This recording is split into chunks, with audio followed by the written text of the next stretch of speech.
Chapter 370. You're thinking too much. Wang Chong said calmly. The Tibetans are slightly shorter than us Han people, but they are also slightly shorter than us Han people. You just need to watch out for those who are short and look suspicious. Suspicious? Su Gan frowned. That's right. Wang Chong said calmly. The scout will try his best to disguise himself as one of us, but ultimately he is different from us. As such, his actions will be slightly different, and it's easy to see through him. Everyone here has their chests puffed up and their heads raised, except for that person who has his head lowered, which is completely different from the others. There's a saying that goes, the head of a thief, and a thief is different from an ordinary person.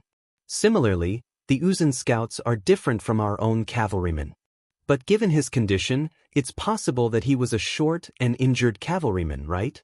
Another student from Shunwei training camp who was with Fang Xianying and the others said. He still felt that Wang Chong's method was a little too risky. After all, it was better to be safe than sorry. Even if the situation was as Wang Chong said, it wasn't entirely safe. It wouldn't be a small matter if he were to accidentally kill the scout. Hee, so, didn't I test him? Wang Chong chuckled. Everyone was taken aback. They suddenly recalled the thunderous roar that Wang Chong had let out before making a move, and they came to a realization. I see. Gongzi's eyes are truly sharp and meticulous. I'm truly in awe of you. We've been searching for an entire day, but we weren't able to find any Uzun scouts. I thought that Gongzi was mistaken, and there were no Uzun scouts at all. If Gongzi hadn't seen through it, I would have never imagined that they would be so brazen. Indeed. It was as though they had entered an uninhabited land. But thinking about it now, it's truly frightening. The group of people felt the same way. The entire Tang dynasty's official resting place was heavily guarded. More than 200 of them weaved into a huge net to search everywhere. Under such circumstances, these Uzun people actually dared to swagger their way into the resting point right under everyone's noses. Just thinking about it made one's hair stand on end and shudder with fear. If it weren't for Wang Chong, no one would have known that there was an Uzun scout wandering around them, and that all their secrets had been discovered by them. Even the casual chatter between acquaintances could not escape their ears. Thinking of this, the crowd was even more impressed. Hearing about Wang Chong is not as good as meeting him in person. Only now did everyone realize that the rumors about Wang Chong in the capital were probably true. In terms of thinking and insight, Wang Chong's abilities far surpassed theirs. I can't blame you for this. The Uzun used the armors and horses of the soldiers who died in battle, so it's normal that you didn't notice. Wang Chong said, never underestimate your opponents.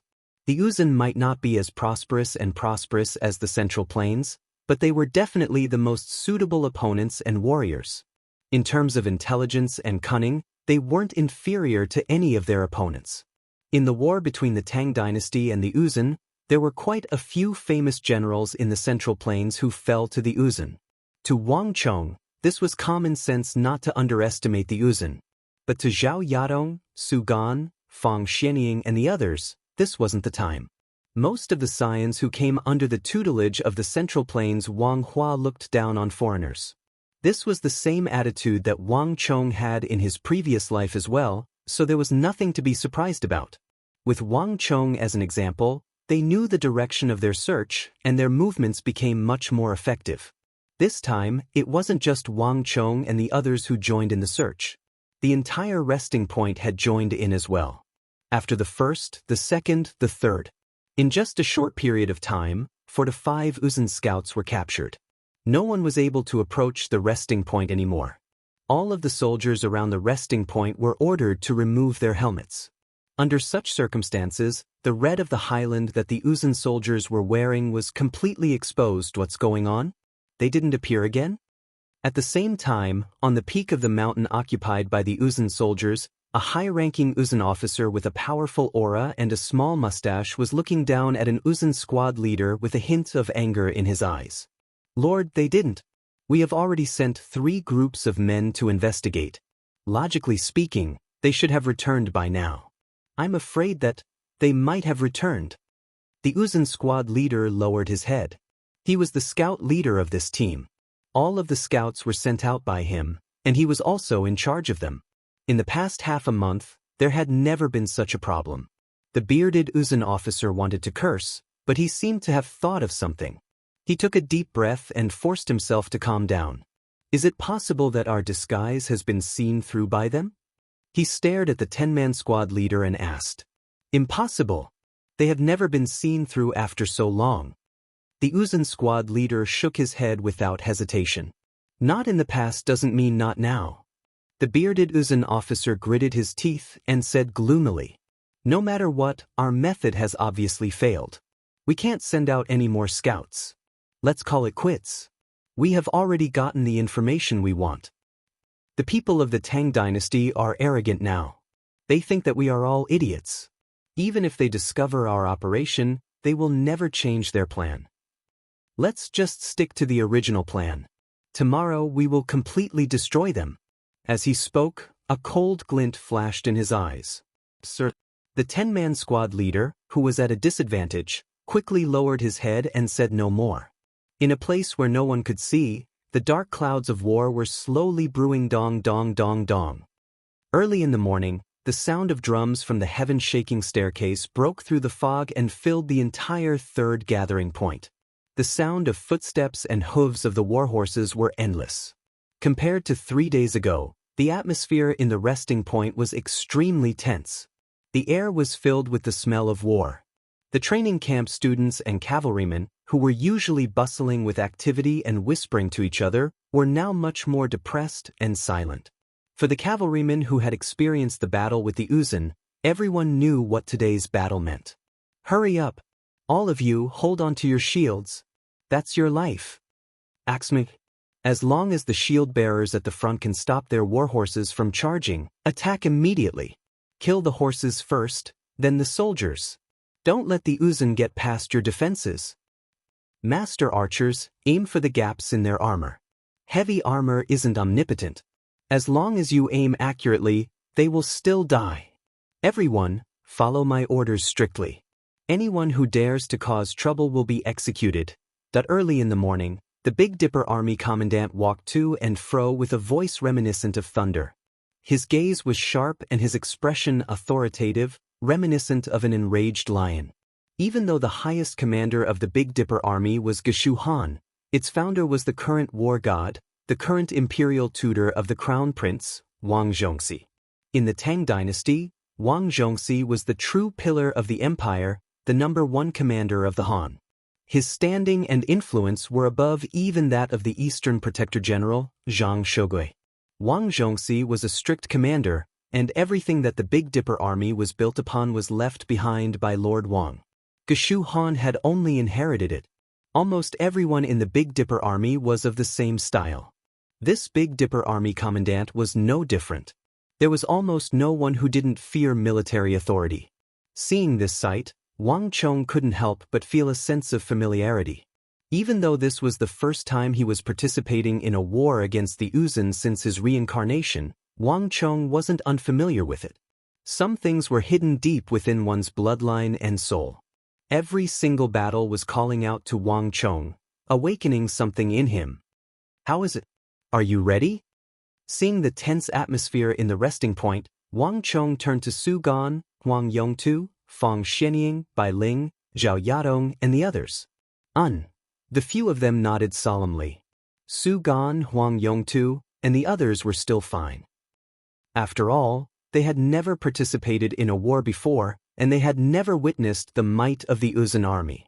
However, it was different for Fang Xianying and the others. They were slightly nervous. Even Zhao Yadong was the same. They had participated in several wars in the past, so it was impossible for them to not be nervous. Of course, Wang Chong saw it, but he didn't say a word. Facts spoke louder than words, and it was useless to say anything to them at the moment. They would understand everything once the war was over. Let's go according to the plan. The first wave will disperse first, then the second and the third. We have too many people at the moment, and we're too big of a target. Losing so many of us will surely attract attention. Wang Chong said calmly as he began making the final arrangements for the war. It wouldn't be easy for him to execute his plan. The Big Dipper Army commandant wasn't a fool. It was impossible for him not to notice the sudden loss of 200 men. However, Wang Chong wasn't worried at all. Later on, when the commandant calls out the roll, we'll report to him. We'll move swiftly when it's time to depart from the resting point. The Big Dipper Army is an arrogant bunch, and our commandant is currently focused on the 400 Big Dipper Army infantry and axemen equipped with tower shields. Once he calls out the roll, he won't pay any more attention to us, and that will be our opportunity. Understood. The crowd replied grimly. Over this period of time, they had managed to build trust and obedience toward Wang Chong. Even a genius like Zhao Yadong was this way, needless to say, the others. All right, move out. Hearing the crowd's reply, Wang Chong nodded. Long. A moment later, the ground began to tremble, and a cloud of dust rose into the air. Under the command of the Big Dipper Army commandant, the infantry and cavalry of the resting point marched toward the mountain occupied by the Tibetans with a solemn and imposing aura. At the very back of the army, no one noticed that Wang Chong was swiftly retreating with his 200 men. Chapter 371. At the foot of the mountain, a distance away from the bottom of the slope, 400 infantrymen stood in a neat formation. Every single one of them raised their tall steel tower shields, and they raised and lowered their shields non-stop as they challenged the Big Dipper Army. Despite being only 400 infantrymen, the roar they produced was equivalent to the roar of thousands of soldiers. Their powerful and domineering voices shook the entire mountain. Under the effect of these waves of sound, even the air above the opposite mountain range was stirred up, blowing the entire forest of the mountain range. Even though these 400 infantrymen weren't the elites of the Big Dipper Army, they were handpicked from all over Longxi, and they were deeply influenced by the Big Dipper Army. All of them had undergone the Big Dipper Army's training. On top of that, quite a few of them were handpicked from the Big Dipper Army by the commandant himself. This was also the reason why the Big Dipper Army commandant was so confident in these 400 infantrymen. Everyone, follow the formation strictly. Those who dare to move will be executed. A resounding voice reverberated across the sky. The Big Dipper Army commandant raised his sword, and the cold gleam of the sword gleamed brightly in the air. Behind him, a distance away, the cavalrymen were lined up in an orderly formation, and every single one of them was brimming with fighting spirit. This was a battle tactic. Even during a battle, he would leave sufficient gaps for the cavalrymen to charge forward. From this, it could be seen that the Big Dipper Army commandant wasn't a fool. Be it the massive tower shields, the formation of the infantrymen 300 meters back, or the gaps for the cavalrymen behind him to charge forward. From these, it could be seen that this commandant was different from the previous commanders. His thoughts were much more meticulous. His tactics and strategies were also meticulously thought through. The infantrymen would stand at the front to fend off the first wave of cavalrymen. When the other party's momentum slowed down, the infantrymen would charge forward and break through the enemy's formation in one fell swoop. This was a typical amalgamation of infantrymen and cavalrymen in the modern battlefield. Even the Big Dipper Army of Longxi would often employ this tactic in their battles against Uzun. The heavy shields and the superior numbers of infantrymen and cavalrymen were the reason why the Big Dipper Army commandant was so confident in this battle. Dong dong! Just as the Big Dipper Army commandant was waiting for the Uzun army to appear on the other side of the mountain, the hurried clopping of hooves suddenly sounded. One of the military inspectors rushed over. "Sir, something bad has happened." "What is it?" The Big Dipper Army commandant frowned in displeasure. "Milord, I've just discovered that 200 people are missing." "What?" The Big Dipper Army commandant's face darkened, and a sharp glint flashed through his eyes. "Bastard, are you joking with me?"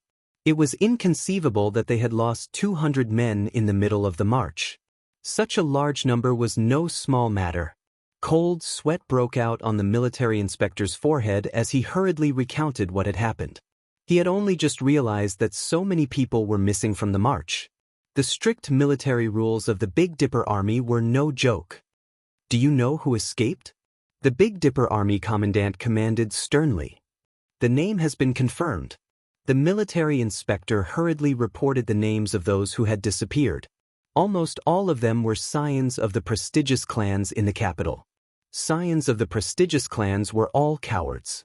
Without a doubt, these people had fled in advance upon sensing danger. This was the typical behavior of deserters. Bastards! The Big Dipper army commandant's face darkened, and he felt like his lungs were about to explode. Deserting before a battle was a crime punishable by death.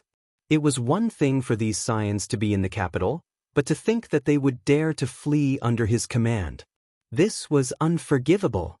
Did they really think that his Big Dipper army wouldn't dare to kill these scions? Just as Zhang Xian was fuming in his heart, the ground suddenly trembled, and an enormous aura came from the opposite mountain peak with an earth-shattering momentum. A violent gust of wind blew, and the Big Dipper army commandant on the back of his steed seemed to have sensed something, and his heart jolted. He abruptly raised his head, only to see the heads of steeds poking out from the dense thickets on the opposite mountain peak. Highland steeds. The Big Dipper army commandant's heart jolted. He immediately recognized the green-black steeds on the opposite mountain peak. Highland steeds were the most outstanding steeds of the Uzun Plateau. Due to their immense lung capacity, even though their limbs were shorter than the steeds of the Central Plains, they were extremely capable. More importantly, their bones were strong, granting them immense strength. In the past battles between the Tang dynasty and the Uzun Plateau, these steeds had displayed incredible fighting prowess. At this very moment, several hundred green-black Highland steeds were standing in a neat formation, looking down at the mountain peak. Their eyes gleamed brightly, and they didn't move in the slightest, as if they were statues. A powerful aura descended upon them, exerting immense pressure on them. Retreat! We'll deal with these deserters later on. The Big Dipper army commandant's face warped slightly. He quickly waved the military inspector away, and at the same time, he raised the sword in his right hand and issued a series of orders. Everyone, prepare yourselves. A resounding voice echoed in the air, and the atmosphere suddenly became tense. Everyone's eyes turned toward the opposite mountain peak. As for the matter regarding Wang Chong and the others, he had completely forgotten about it.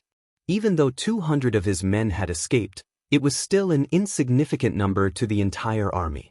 Around him, there were still 700 to 800 soldiers gathered. This number was far greater than the Uzun cavalrymen. Tonglong. At the same moment, on the opposite mountain peak, the 300 Uzun cavalrymen slowly walked out of the forest, as if a demonic god who had stepped out from the depths of hell. These Uzun cavalrymen were fully armored, and their eyes were ferocious. Even the Highland steeds beneath them were equipped with heavy armor, and they were armed to the teeth. At the same time, they exuded an aura as heavy as the mountains. Even from such a distance, the Tang dynasty cavalrymen at the foot of the mountains still felt a heavy pressure weighing down on them. The Big Dipper army commandant's face warped slightly. These fellows were elites, there was no doubt about it. Tower shields, lower your center of gravity. Archers, prepare to load the bows. Cavalrymen, prepare to receive my command. In just a short moment, the Big Dipper army commandant issued a series of orders, and the sound of bows being drawn sounded. 400 steel tower shields, each taller than a grown man, fell heavily to the ground. The infantry behind the tower shields held their breaths in silence. It's finally time for war. At the same time, on the peak of the mountain, the Uzun commandant gazed down at the formation of the Han army with a savage smile on his face. It was finally time for the final battle. Once they defeated the final Tang army and destroyed the resting point, they would be able to leave this place and return to Uzun. This mission was basically over. Without a doubt, the current Tang army was no longer a match for the Uzun. So, the Uzun commandant raised his right hand and grabbed the curved saber by his waist. Whipping it out, he raised it high above his head. The uniquely shaped Uzun curved saber gleamed coldly in the air. All soldiers, listen up. Defeat this Tang army and we can return to the Uzun highlands. The eyes of the 300-some Tibetan cavalry were filled with excitement as they roared in agreement. Waves of ferocious killing intent surged out of their bodies like a tide. He good. Feeling the killing intent behind him, the eyes of the Uzun commandant flashed with excitement. Then, he swung the curved saber in his hand down viciously. All soldiers, move out. The ground rumbled as the 300 fully armored Uzun cavalrymen charged down from the peak of the mountain on their black highland steeds. Their initial speed wasn't too fast, but it gradually grew faster and faster. Eventually, the ground beneath their feet began to tremble. An aura as heavy as a mountain, incomparably vast and boundless, slowly emanated from their bodies. And this aura was still growing exponentially. Not only that, but the originally dense formation also began to change. 1 echelon, 2 echelons, 3 echelons. More than 300 people, in the end, actually turned into more than 10 echelons. Like undulating waves, they swept along the long hillside towards the foot of the mountain.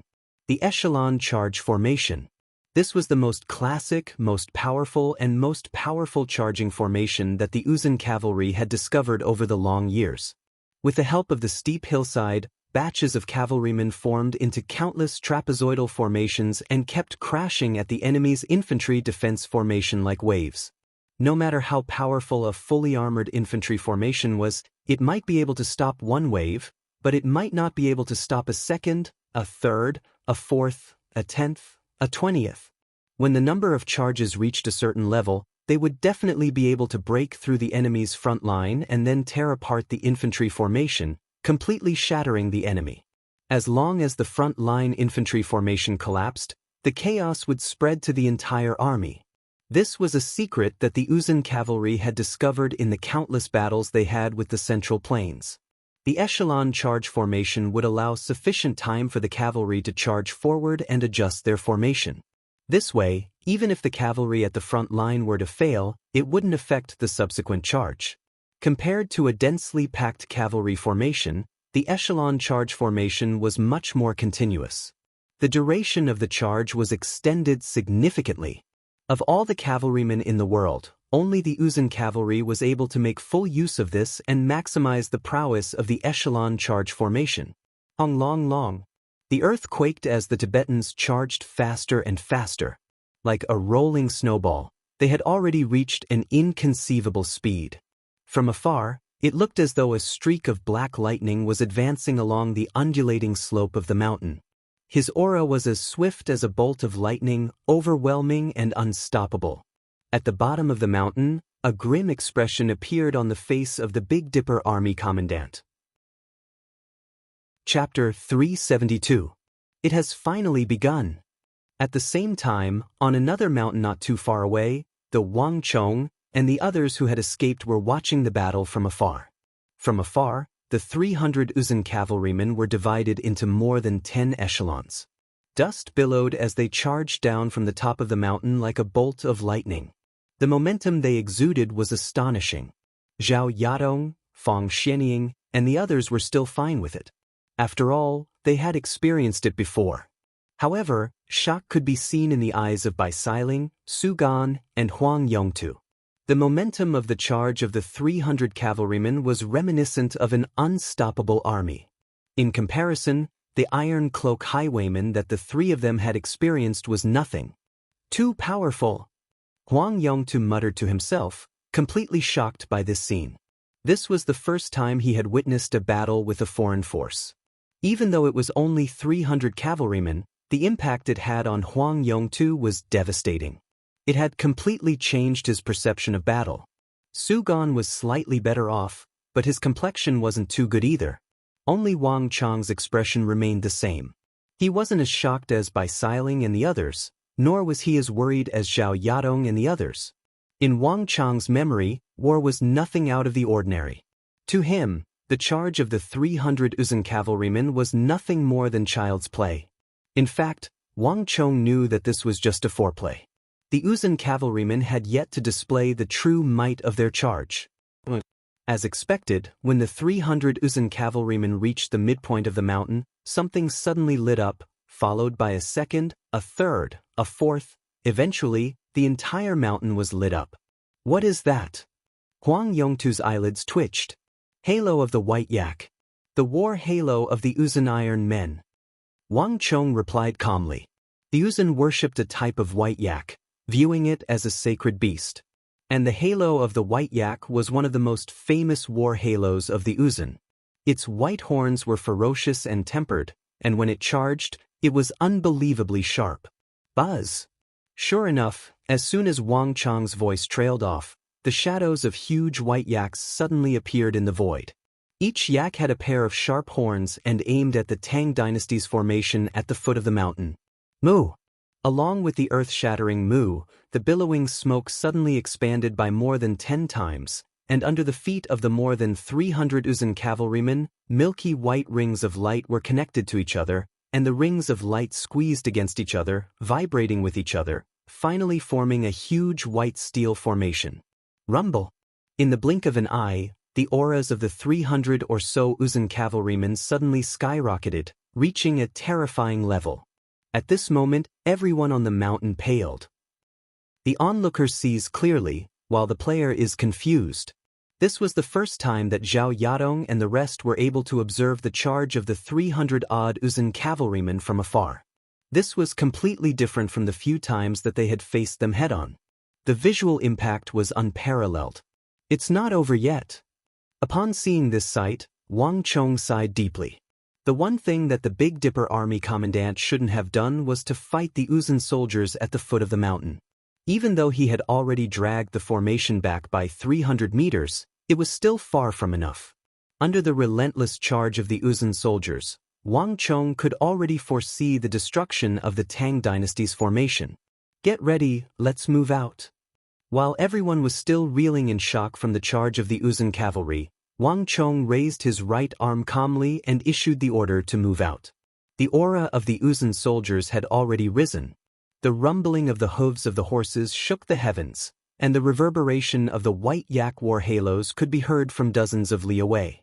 Under this aura, no matter what Wang Chong did, all sounds would be drowned out. This was the best opportunity to move out. Following that command, Wang Chong took the lead and leaped down the mountain. With Wang Chong taking the lead, the others also came to their senses. Bai Siling, Zhao Yadong, Su Gan, Huang Yongtu, Fang Shenying, and the 200 Tang dynasty cavalrymen hiding in the mountains silently leaped down the mountain. Yet, at this moment, no one noticed them. Hong Long Long. When the 300 Uzun cavalrymen charged down from the mountain in an imposing manner, the mountain-shattering momentum finally made the Big Dipper army commandant's face turn grim. He finally realized that he had made a grave mistake. Even though he had borrowed the Big Dipper army's tower shields to deal with the Uzun soldiers, he wasn't the general of the Big Dipper army. The 300 Uzun cavalrymen were far more formidable than he had imagined. For this mission, he was originally very confident in the 400 huge tower shields that he had borrowed. However, at this moment he suddenly felt that he wasn't so confident anymore. However, it was already too late by then. Get ready! A loud, sonorous voice echoed across the land, tinged with anxiety. The Big Dipper Legion commandant waved his arm and gave the final order to prepare for battle. The battle was about to begin. In that instant, the atmosphere was as though a storm was brewing, and the aura of war had reached its peak. All of the infantrymen, axemen, archers, and cavalrymen gripped their weapons tightly, and their bodies tensed. Aiming at the mountain peak, they made their final preparations. Hong Long Long. The sound of hooves grew louder and louder, and the Uzun highland steeds in their formation grew clearer and clearer. Just when the charging Uzun cavalrymen were only 100 zhang away, the Big Dipper army commandant suddenly slashed his sword across the air. Hong Long Long. More than 400 tower shields, as heavy as mountains, fell from the sky. Under the impact of the giant shields, the entire ground shook violently, as if it had been hit by a pair of invisible hammers, making rumbling noises. The 400 tower shields lined up in a straight line like a wall, forming the frontmost line of defense. At the same time, black war halos shot out from the feet of the frontmost shield bearers. The 400 halos combined into one, vibrating incessantly with a metallic clang. In an instant, the aura of the 400 shield bearers doubled, and they stood firmly on the ground as though they had taken root in the earth. A majestic, indestructible aura erupted from the shield bearers at the frontmost. Roar! The 400 shield bearers roared fiercely. Under the provocation of the Uzun cavalrymen, their ferocity and fearlessness erupted from their bodies. There was a reason why the Tang dynasty was able to intimidate the world. The overall strength of the Tang dynasty was publicly acknowledged to be the strongest in the world. Longxi had fought against the Uzun for many years, and it was the front line against the Uzun. The 400 shield-bearers had also undergone the rigorous training of the Big Dipper army. This kind of training had been tempered thousands of times. Every person who had gone through this training was a qualified warrior. Even if the Uzun soldiers were twice as formidable, they wouldn't fear them in the slightest. Seeing the determined shield-bearers, the Big Dipper army commandant's eyes finally regained their luster. So what if the Uzun soldiers were formidable? With these shield-bearers, he was confident that he could stand his ground against them. As long as they could withstand the initial charge, they would be the ones to take the next step. Archers, prepare yourselves. The Big Dipper army commandant's voice reverberated in the air. Following his voice, the 800 great Tang soldiers began to display their might. Each and every one of them began to release their true martial realm halos. Innumerable true martial realm halos intertwined with one another, reminiscent of a metallic clatter. They exuded an intimidating aura as they formed battle formations one after another. Ready, release. Following that sonorous voice, arrows pierced through metal and cracked stone, as dense as rain, whistling down from the formation at the foot of the mountain. The first wave of attack wasn't from the Uzun soldiers but the Tang dynasty soldiers. Regardless of the battle, the archers would always be the first to attack. Hong hong hong. In an instant, all of the Uzun cavalrymen lowered their heads and used their heavy armor to withstand the rain of arrows. The incomparably heavy arrows struck the bodies of the 300 Uzun cavalrymen, but they were all deflected. Even the most formidable ones only managed to pierce through the armor of the cavalrymen. Haha! A frenzied laughter broke through the rain of arrows, reverberating across the sky. The first wave of arrows has passed. Let us show these soldiers of the Tang dynasty what true warriors are and what true despair is. The Uzun commandant at the very front laughed heartily as he spoke in the Uzun language. Along with these words, a sudden change occurred. Hong long. A new surge of energy suddenly burst forth from the 300 Uzun cavalrymen like a tsunami. The Uzun cavalrymen, who were already moving at their maximum speed, suddenly felt an immense pressure weighing down on them, as if a mountain was pressing down on them. Shadows began to drift around them, and vaguely, one could see the shape of a domed fortress. Even though it was still in its most basic form, and it was barely discernible, as if it was made of mist. But in that instant, the pressure exerted by the 300 cavalrymen increased by more than tenfold. Upon seeing this sight, the Big Dipper army commandant at the foot of the mountains suddenly trembled. As if struck by lightning, his face turned ashen. Halo, a fortress. In that instant he finally understood what was amiss and why he felt so uneasy. He had made a fatal mistake. Hong long. Chapter 373. When an Uzun cavalryman charged all the way from the peak of the mountain, how fast could he move? At this moment, the Uzun cavalryman had clearly demonstrated this fact to everyone. When the speed of an Uzun cavalryman was pushed to the limits, coupled with the sturdiness of the Highland steeds, the strength they wielded was unimaginable. Hong long. As though a meteor falling from the sky, the first group of Uzun cavalrymen leaped high into the air, and their hooves stomped down on the massive tower shields at the very front of the infantry formation. Hong long. A deafening clap of thunder echoed in the air, reverberating for a distance of 100 li. Steel against steel, halo against halo, stellar energy against stellar energy. At this instant, all kinds of energies were clashing intensely in the air. At the point where the hooves collided with the tower shields, sparks and lightning flashed in the air. Nay! The warhorses whinnied. The violent collision and the ferocious aura made even the warhorses in the rear feel uneasy, and they all neighed in response. The tower shields trembled. Under such a ferocious attack, even metal would shatter into dust, needless to say, a human body. Behind the dozen tower shields, the faces of the shield warriors paled, and their bodies began to tremble uncontrollably. A few of them even had their perlicues torn open, and blood gushed out. But eventually, they managed to hold on. Using their bodies of flesh and blood, they managed to fend off the assault of the Uzun cavalrymen charging down from the peak of a mountain. Only the tower shield warriors were capable of such a feat. Their strong and sturdy bodies allowed them to be soldiers that other types of soldiers could not.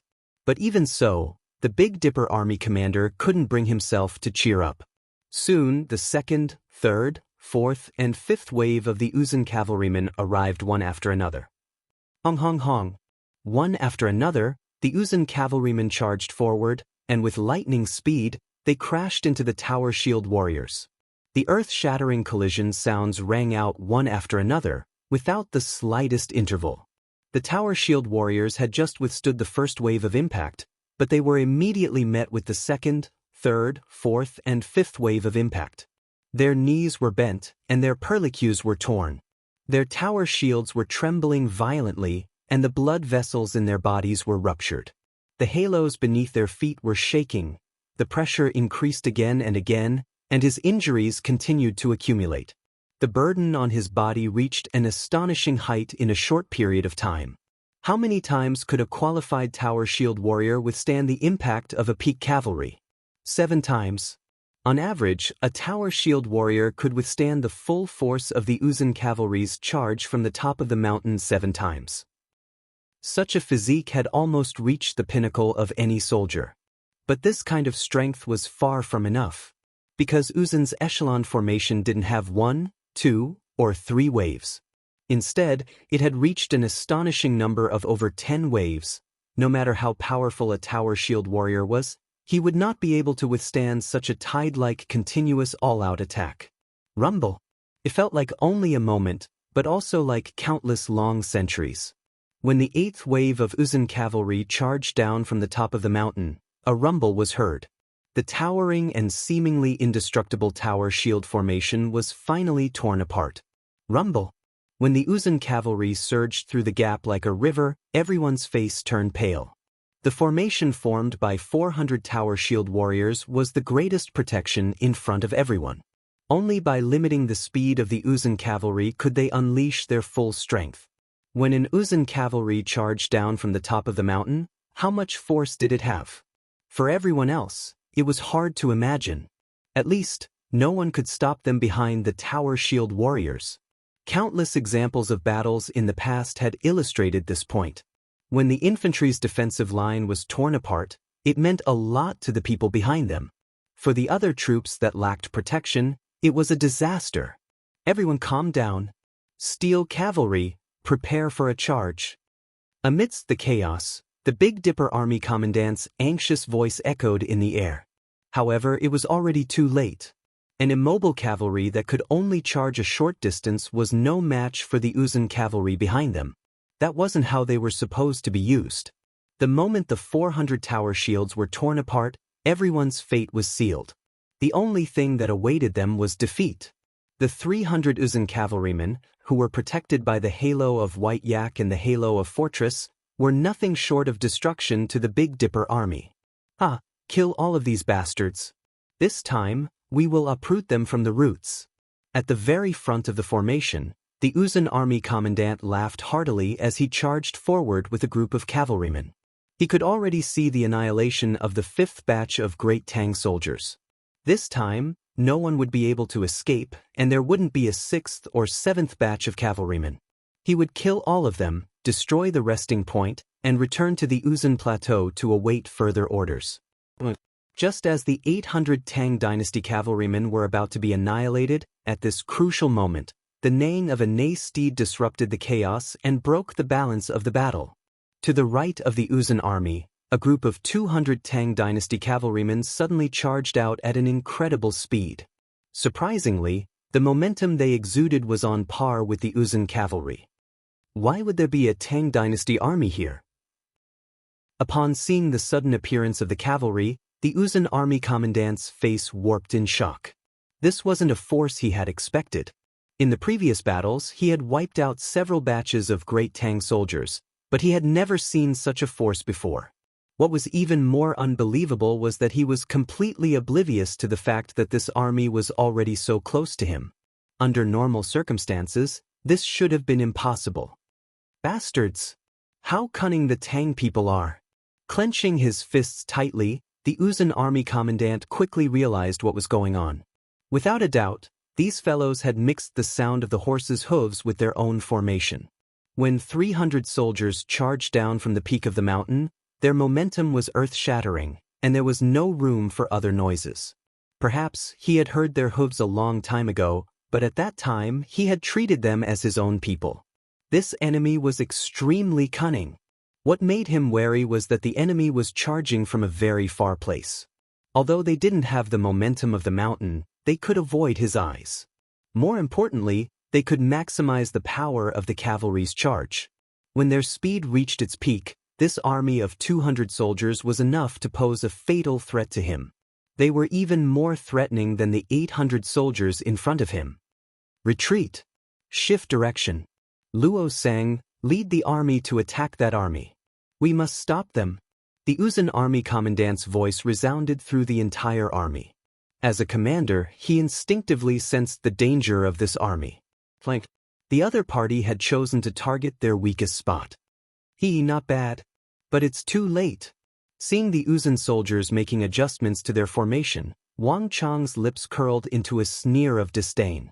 To be able to defeat the Big Dipper Army's tower shield formation, the other party's commander had already proven himself. However, it was a pity that this capability was insufficient before Wang Chong. In fact, the other party had made the same mistake as the Big Dipper Army commandant the moment he saw him. The Big Dipper Army commandant's biggest mistake was to fight the Uzun soldiers at the bottom of the mountain. And the Uzun army commandant's mistake was to change direction at the last moment to deal with him. A cavalry unit that was charging at full speed and had reached the pinnacle of speed would never be able to change its direction. The moment they changed direction, the speed of the cavalry would be reduced. The greater the change in direction, the greater the reduction in speed. If the Big Dipper Army were to change direction at 90 degrees, the advantage they had accumulated previously would be reduced to nothing. If the Big Dipper Army had persisted in their strategy and charged forward with all their might, they might have been able to crush the 800 cavalrymen and deal massive damage to them. But now, in other words, their fate had been sealed. In truth, it wasn't because of that childish mistake. Rather, the fate of the 300 cavalrymen had been sealed even before the other party noticed them. Everyone listen up. Arrow formation, charge with all your might. Wang Chong raised his right hand and issued the command. The 200 cavalrymen immediately changed from a simple square formation to an arrow formation. Then, they quickly expanded and charged towards the other side. Tonglong. In an instant, Wang Chong, Zhao Yadong, Bai Sailing, Su Gan, Huang Yongtu, Fang Xianying, and the others charged viciously toward the Uzun army. Trapezoid formation and arrow formation. For the first time, two completely different cavalry formations clashed with one another at the border of Longxi. These two completely different cavalry formations were rarely seen even in modern warfare. Tonglong. When the 200 cavalrymen charged into the Uzun formation, Wang Chong also released his battle halo. Tonglong. Lightning clouds rumbled, and an invisible ripple spread out from Wang Chong's body to the entire army. Wherever the ripple passed, the elementary halo of fortress of the 300 Uzun cavalrymen was extinguished, and the milky white yak halos instantly fell. Bane of the battlefield. On this battlefield, Wang Chong released his battle halo for the first time in several months. These halos instantly destroyed the advantage the 300 Uzun cavalrymen had, and they had won this battle. In that instant, the faces of the 300 Uzun cavalrymen turned ashen. Without the elementary halo of fortress and white yak halo, they were nothing more than ordinary cavalrymen. Hong Long. Chapter 374. A series of voices rang out in Wang Chong's mind like a waterfall. The arrow formation formed by 200 cavalrymen was like a sharp knife stabbing into the side of the Uzun cavalry. At the moment of impact, a large number of Uzun cavalrymen died. The focus of the Uzun cavalrymen was originally on the 800 cavalrymen. The appearance of Wang Chong and the rest was not within their expectations. Even if they had already made a change, it was still too late. When Wang Chong had launched his charge from afar, he had never thought of leaving time for them to make a change. When Wang Chong's cavalrymen reached their peak speed, from the moment they saw them to the moment the arrow formation crashed into them, only 6 seconds had passed. 6 seconds was not enough for the 300 Uzun cavalrymen to make a change. Instead, it caused even more chaos. The Ney was in a complete mess. When the Uzun cavalrymen fell one by one like weeds, Zhao Yadong and the rest were stunned. The Uzun cavalrymen, who had been through many battles, were invincible in their eyes. But at this moment, they were like pieces of paper. Zhao Yadong could not believe her eyes. Kill! With a loud shout, Zhao Yadong was shocked.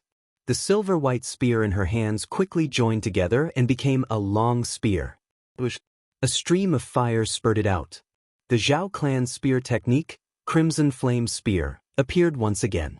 With a flash, 3 Uzun cavalrymen were decapitated and fell from their dark highland steeds. As soon as Wang Chong's appeared, all the other war halos dropped by 1 rank. The white yak halo of the 300 Uzun cavalrymen was immediately weakened by a level.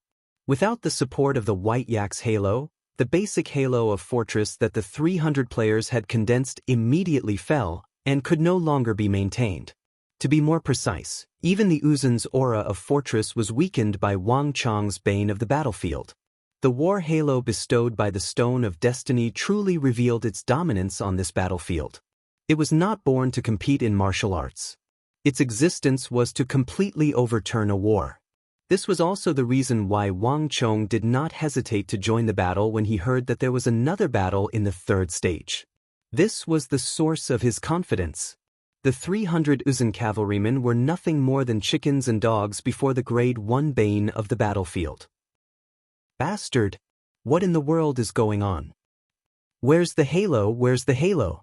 Damn it, we clearly have more than 300 people, so why did the basic halo of fortress suddenly lose its effect? How did my strength suddenly weaken so much? What in the world is going on? Wang Chong's arrow formation had truly thrown the Uzun soldiers into chaos, but what truly made them panic was the sudden weakening of their strength and the disappearance of the basic halo of fortress.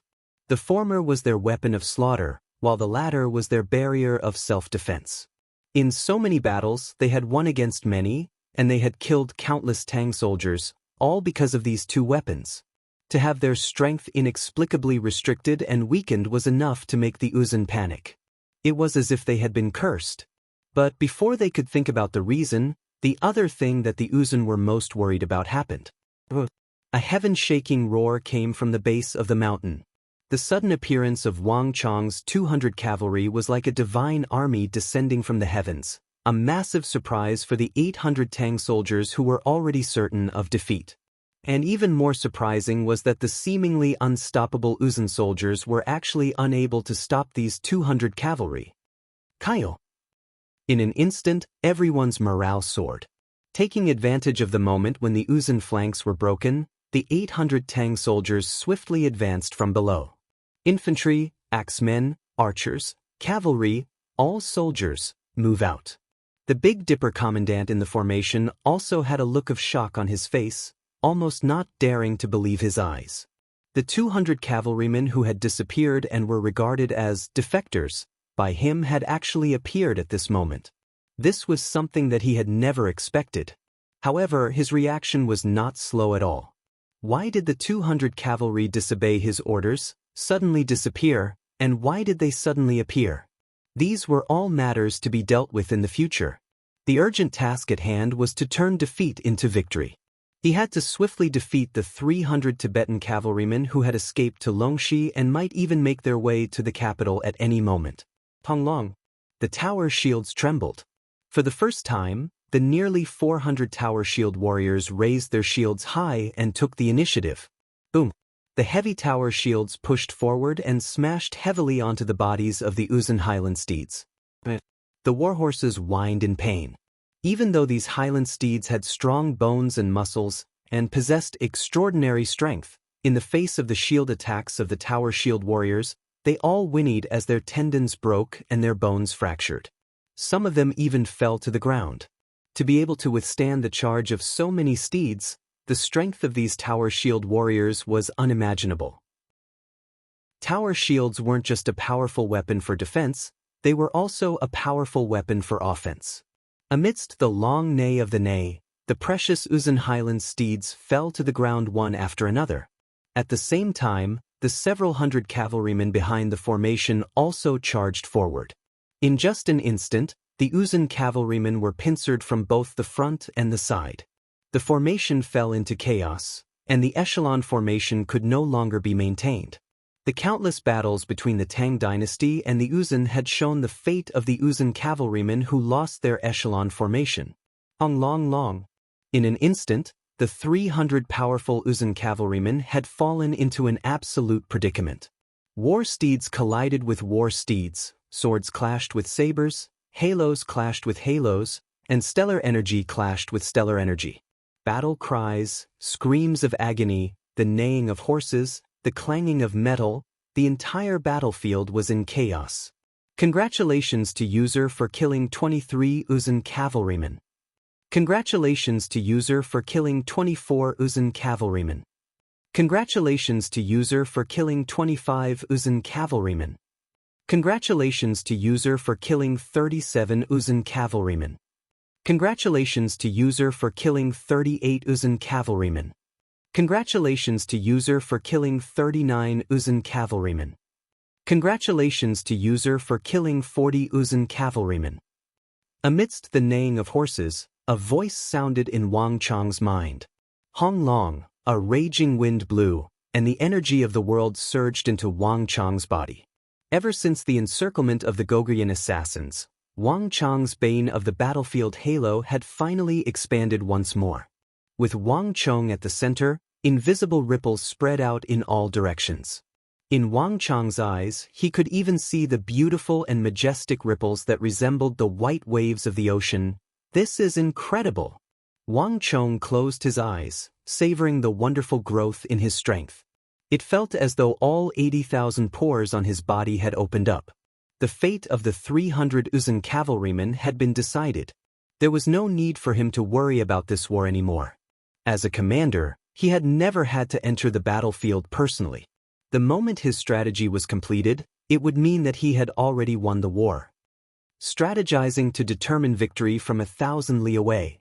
The one with the most schemes wins. This was the role of a true commander. Compared to the strategies that he had grasped in his mind, the strategies and tactics of this space-time continuum were far too lacking. The two armies would arrange their troops and then use their respective methods to face off against each other. Ever since Wang Chong had arrived in this world in his previous life, he had already realized that even though the martial arts of this world were extremely advanced, the tactics and strategies of this world remained at a very primitive level. Every strategy was about grandeur and grandeur. In this war, the one that they used the most was the Uzun cavalrymen who made use of the terrain to charge from the top of the mountain. On the other hand, the Tang dynasty had wisely used the 400 massive tower shields. The art of war was divided into orthodox and bizarre. Using orthodox to combine, bizarre to win. This world only had orthodox, but it lacked the bizarre.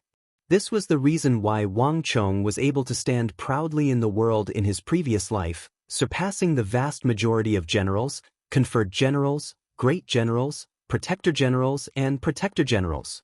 Even the elders of the empire were full of praises for him. In the end, he was given the title of War Saint. In his previous world, there was only one person who could stand at the pinnacle of all generals, great generals, and generals in the military world. That person was Wang Chong, the only publicly acknowledged War Saint in the previous world. For others, this war was a battle of life and death, but for Wang Chong, it was just a small test of his abilities. Rumble. As one warhorse after another fell, one Uzun cavalryman after another died, and the 300-strong Uzun army finally crumbled. After killing 100 Uzun cavalrymen, a completely different notification sounded in Wang Chong's head.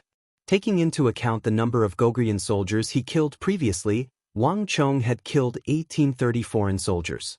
He wasn't too far from reaching the level 2 bane of the battlefield. Ah!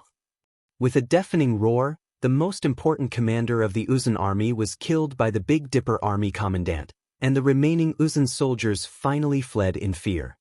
At the same time, a mechanical voice sounded in Wang Chong's head, signaling the end of the battle. This was an unexpected reward. Chapter 375. Destiny energy was very difficult to obtain. Wang Chong had already experienced this firsthand. It had to be something that had happened in the past. Moreover, this matter had to be exceptionally important for it to be rewarded with destiny energy. Wang Chong had not expected that after participating in the third phase of the mission, not only would the rewards from the Bureau of Military Personnel and the upgrade of the Bane of the Battlefield Halo be given, he would also receive a total of 4 points of destiny energy.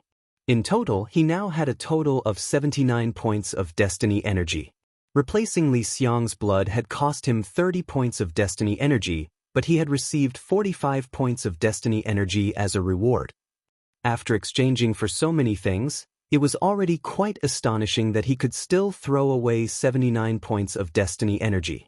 More importantly, when he killed the first Uzun cavalryman, Wang Chong discovered that he had received an additional point of destiny energy.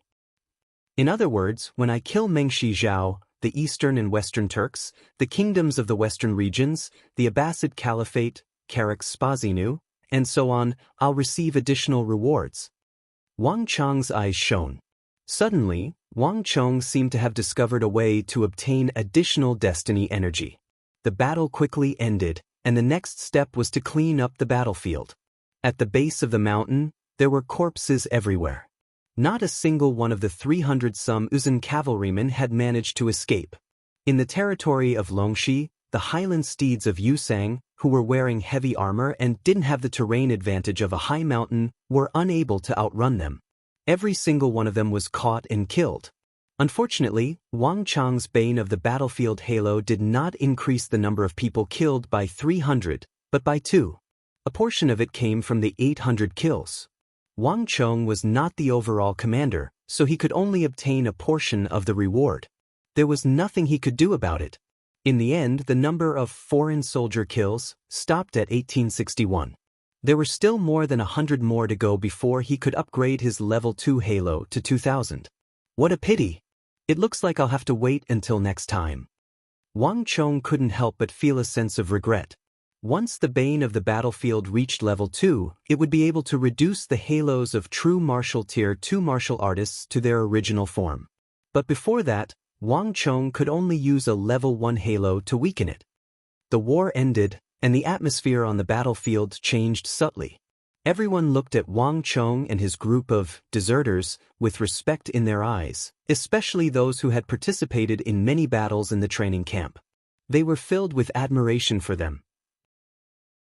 If not for the sudden appearance of Wang Chong and the others, everyone knew that they would have lost the battle. Without the protection of the tower shields, everyone was powerless to resist. Unbelievable! When did they set up an ambush there? What a strange way of fighting. I've been in the army for so many years, but this is the first time I've seen it. Is that master's arrangement? That's impossible. Even his lordship panicked. I heard they are deserters. Are you crazy? Deserters will appear here. So you're saying that they didn't listen to orders and acted on their own. In private, everyone was whispering to each other. In a head-on battlefield that emphasized grandeur, where both sides faced off against each other and competed with each other's strength, an army like Wang Chong's was rarely seen. At the very least, this kind of fighting style was uncommon. In fact, many veterans who had experienced countless battles had never experienced such a thing before. It was a novel sight to behold. Haha, looks like we've really made a name for ourselves this time. Riding on the back of his steed, Huang Yongtu glanced at the admiring gazes around him and laughed heartily. Huang Yongtu had never been able to do such a thing on a regular battlefield, and he couldn't help but feel exhilarated. Wang Chong, I really have to give it to you. I didn't think that we would be able to defeat them to such an extent. Indeed, I really can't believe it. It seems like we can finally report back to our superiors. Su-gan nodded in agreement. Looking at the corpses of the Uzun soldiers on the ground, he nodded in approval. When the Tibetans charged down from the summit, their aura had covered the heavens, toppling mountains and overturning seas like an avalanche. Even from afar, they couldn't help but shudder in fear, thinking that it would be difficult for them to withstand it. Who could have thought that they would actually succeed in destroying them?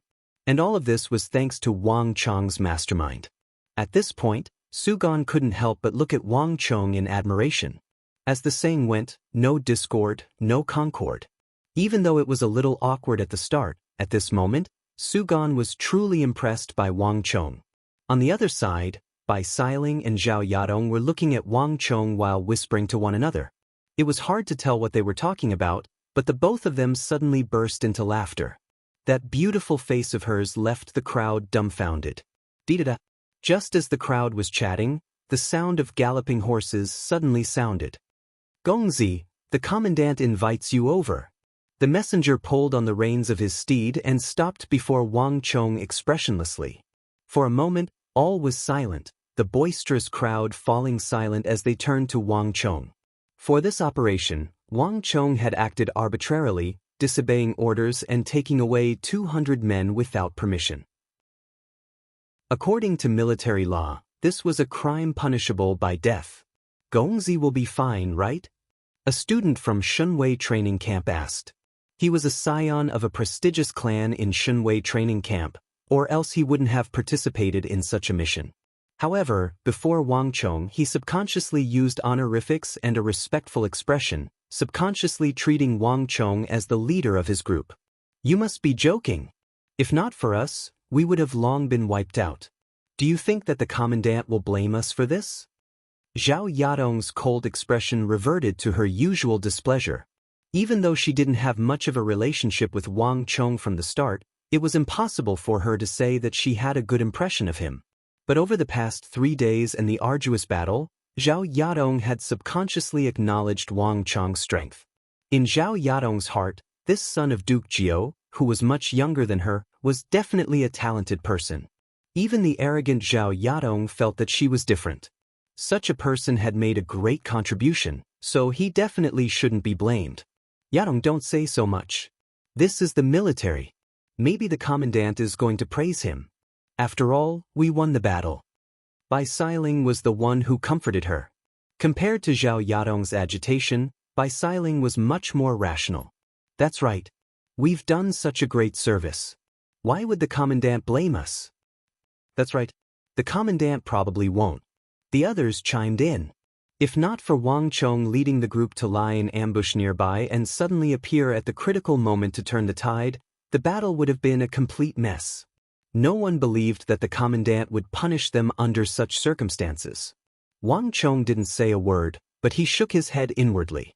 Wang Chong was well aware that everyone was still thinking too simply and too optimistically about this matter. The Big Dipper Army's imperial army was strict, and everyone in the army had to obey their orders strictly. There was no way that the Big Dipper Army commandant would be so easy to deal with.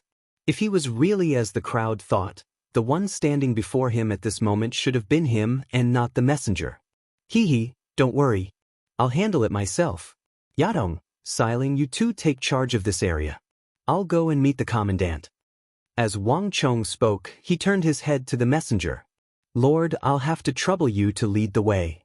At the westernmost corner of the battlefield, Wang Chong saw the Big Dipper Army commandant standing with his hands behind his back with a stern expression on his face. Infantry were currently digging a trench to bury the corpses, and the Big Dipper Army commandant was standing by the trench with an impassive expression on his face. Paying respects to Lord. Wang Chong dismounted from the white-hoofed shadow and bowed respectfully. There were no fathers and sons in the military, and there were no scions of prestigious clans either.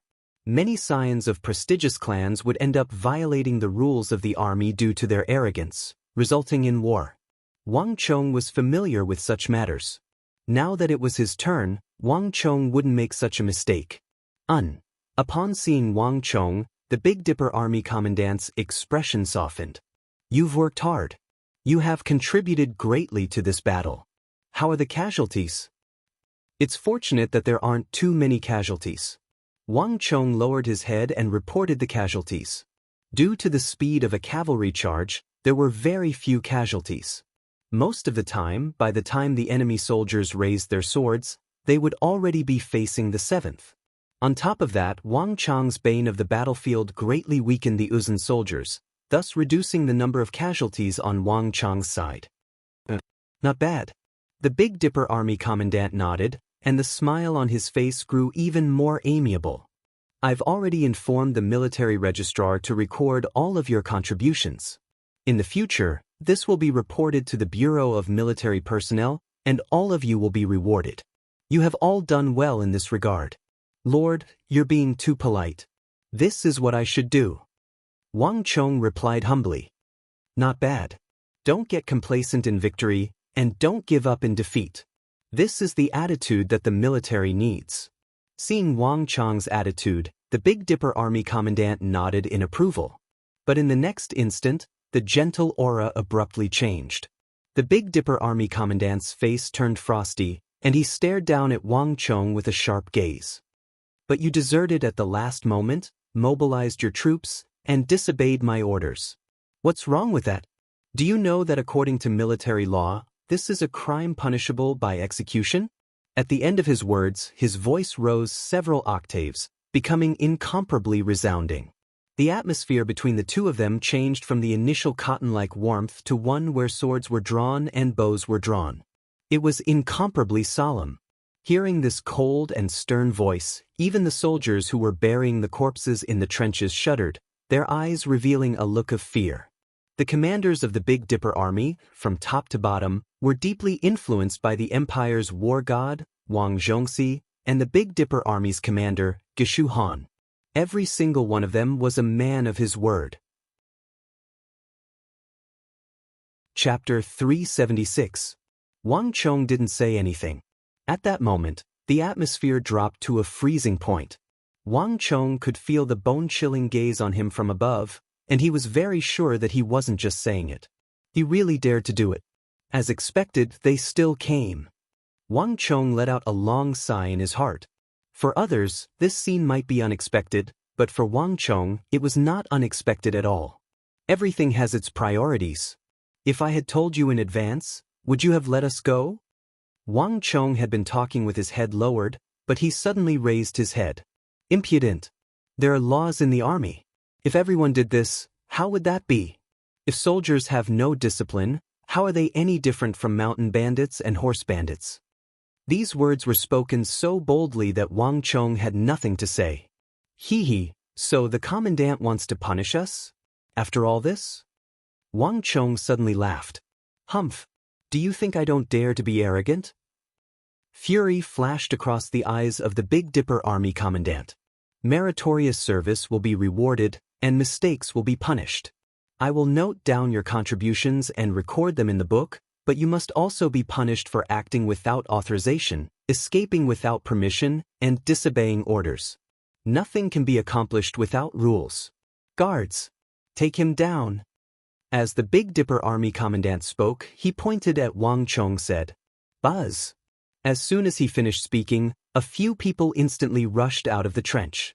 Each of them was well built and had a fierce look in their eyes. They even leaped out with iron staffs in their hands. The military staff in the army was not made of wood. Against a true martial realm martial artist, only iron was useful. As soon as the 6 military judges appeared, they immediately fanned out and surrounded Wang Chong. Wait! Seeing the menacing glint in the eyes of the 6 military judges, Wang Chong immediately knew that the Big Dipper Army Commandant was prepared. When he said that he would take him down and deal with him according to military law, it was not just empty words. He really wanted to do it. If you violate military law, you'll be punished by military law. It's the same no matter how great your contributions are. What else do you have to say now? Take him down. With a cold expression, the Big Dipper Army Commandant pointed his right index finger at Wang Chong. Quickly surrender and don't make a mistake. If you dare to resist, your punishment will be increased. Among the 6, one of the military judges shouted. His expression was ferocious. With a shake of his hand, he pulled out a chain and was about to put it on Wang Chong's body. When the military judge in the army enforced the military law, he had already considered the possibility of resistance, so he had prepared this kind of shackle that was similar to the Ministry of Justice. However, unlike the Ministry of Justice, these shackles were made of deep-sea black iron and had inscriptions on them. Every single one of them was extremely sturdy and could not be broken easily. Roar! When one of them made a move, the others immediately roared and pounced on him from all directions. He had long been prepared for this moment. There was no room for Wang Chong to resist. How dare you? Who dares to make a move? Seeing that the military judge was getting serious, Wang Chong decided not to stand on ceremony. With a flick of his right palm, the golden token on the King of Song immediately appeared in his palm. With the token of the King of Song here, who dares to make a move? The silhouette of a vigorous dragon appeared on the golden token, and it was aimed straight at the military judge. Upon seeing the silhouette of the dragon, the 6 military judges felt as if their eyes had been pricked by needles. Their hearts tightened, and they felt as if they had bumped into an invisible wall, causing them to come to a halt. No matter how ignorant they were, they knew that in the Central Plains, the Tang dynasty was the territory of the royal family. Using the silhouette of a dragon was a crime punishable by death. With a single look, they could tell that the token in Wang Chong's hand was of extraordinary origin, and it wielded unparalleled authority. This wasn't an existence that they, military judges, could afford to offend. Upon seeing the token, even the Big Dipper army commandant's face warped in shock. Without a doubt, he didn't expect Wang Chong to have such an artifact on him. What token? I don't recognize it at all. The Big Dipper army commandant suddenly bellowed. A bunch of bastards, don't fall for his tricks. Take him down and deal with him according to military law. You don't recognize the token of the King of Song? You don't even recognize the transfer order from the Bureau of Military Personnel? However, Wang Chong seemed to have expected such a sight. With a flick of his wrist, he took out another piece of paper and swiftly stowed it away. The transfer order from the Bureau of Military Personnel is to be executed first and report later. This transfer order has the seal of the Bureau of Military Personnel on it, as well as the signatures of many lords. With just a single transfer order, I can send you to the barren lands by the borders, starting from the position of a foot soldier. Do you really think that Geshu Han will be able to protect you? At the end of his words, Wang Chong's voice suddenly rose a notch, and his expression turned stern. Tonglong. A token of the King of Song and a transfer order from the Bureau of Military Personnel paled in comparison to Wang Chong's final words. The Big Dipper army commandant widened his eyes in disbelief as he stared at Wang Chong. He felt as if he had been struck by lightning. You're doing this for Geshu Han, right? Do you really think that I don't know anything? You better think it through. If you want to please that Big Dipper great general of yours, you'll have to see if you can withstand the wrath of the Wang clan and the King of Song clan. You should ask that Lord Geshu Han of yours if he can bear the consequences. Wang Chong's eyes seemed to peer into the depths of the Big Dipper army commandant's soul. Long. The Big Dipper army commandant felt as if he had seen a ghost. At this moment, he wasn't just shocked anymore. In fact, there was even a tinge of fear. This young man was far more difficult to deal with than he had imagined. He had thought that everything he had done was flawless, but he couldn't figure out where he had exposed himself. Moreover, the pressure revealed in the other party's words caused him to break out in a cold sweat. It was like a raging storm. There were some things that couldn't be revealed. There was a huge difference between revealing the truth and not revealing it. If Wang Chong hadn't exposed him, there were still some things that he could have done. But now, no matter how bold he was, he didn't dare to continue on like this. If Wang Chong was just an ordinary cadet of the training camp a moment ago, the current him was a sharp blade that could send shivers down one's spine. The Bureau of Military Personnel, the King of Song, and the Wang clan, all of these backgrounds had been revealed, and the young man before him wielded strength that could strike fear into the hearts of many. This wasn't a strength that any ordinary person could afford to provoke. More importantly, the young man before him had seen through his secrets. Gongzi, I don't know what you are talking about. The Big Dipper Army Commandant's forehead was drenched in cold sweat. He knew that his intentions had been seen through. It's enough that you know. Help me tell Geshu Han that if you want to deal with me, feel free to use whatever means you have. If you have any tricks up your sleeves, feel free to use them. But this kind of sneaky tricks, what are they? Wang Chong sneered coldly. Paying no heed to the Big Dipper Army Commandant, Wang Chong leaped onto his steed and galloped away. Prestigious clans, influential officials of the royal court, great generals of the empire. This isn't a matter that a mere commandant like you can interfere with. I'll let this matter rest, but in the future, I hope that you will behave yourself. Wang Chong's cold voice echoed in the air, but his figure had already vanished. On the ground, the Big Dipper Army Commandant finally stood up. That short clash had left him completely exhausted. In fact, it was even more dangerous than the previous battle. The Big Dipper Army Commandant knew that he had dodged a calamity. I thought that I would stand up for the great general, but it seems like I was too naive. That young man isn't someone that I can deal with at all. The Big Dipper Army Commandant sighed as such thoughts flashed through his mind. Wang Chong was right when he said that he knew his identity. In fact, when Wang Chong first entered the camp, he had already recognized him and reported him to Great General Geshu on the front lines. In the territory of Longxi, as long as one was a commander of the Big Dipper Army, there was no one who didn't know of Wang Chong. After the regional commander's incident and the humiliation of Big Dipper Great General Geshu Han, the other Han might have sided with Wang Chong. However, the commanders of the Big Dipper Army were all on Geshu Han's side. Geshu Han had been in Longxi for many years, and his reputation in the army was as high as the noon sun. Although he was a Hu, he was highly respected. On top of that, he had repelled Uzun's men and protected Longxi. Everyone in the army respected him even more. It was also because of this that he thought of taking revenge on Wang Chong on behalf of the great general. That was why the scene just now happened. This wasn't a spur-of-the-moment idea. It had been decided from the start. Just that, he didn't expect Wang Chong to be so quick-witted. Just by looking at a spot, one could tell the whole leopard, and from a single falling leaf, one could tell the meaning of autumn. His intentions had been completely seen through. It seems like I can only report this matter to the great general and let him make the final decision. The Big Dipper Army Commandant sighed. He quickly took out a simple brush and paper, leaned over a rock, and wrote a letter. Voila!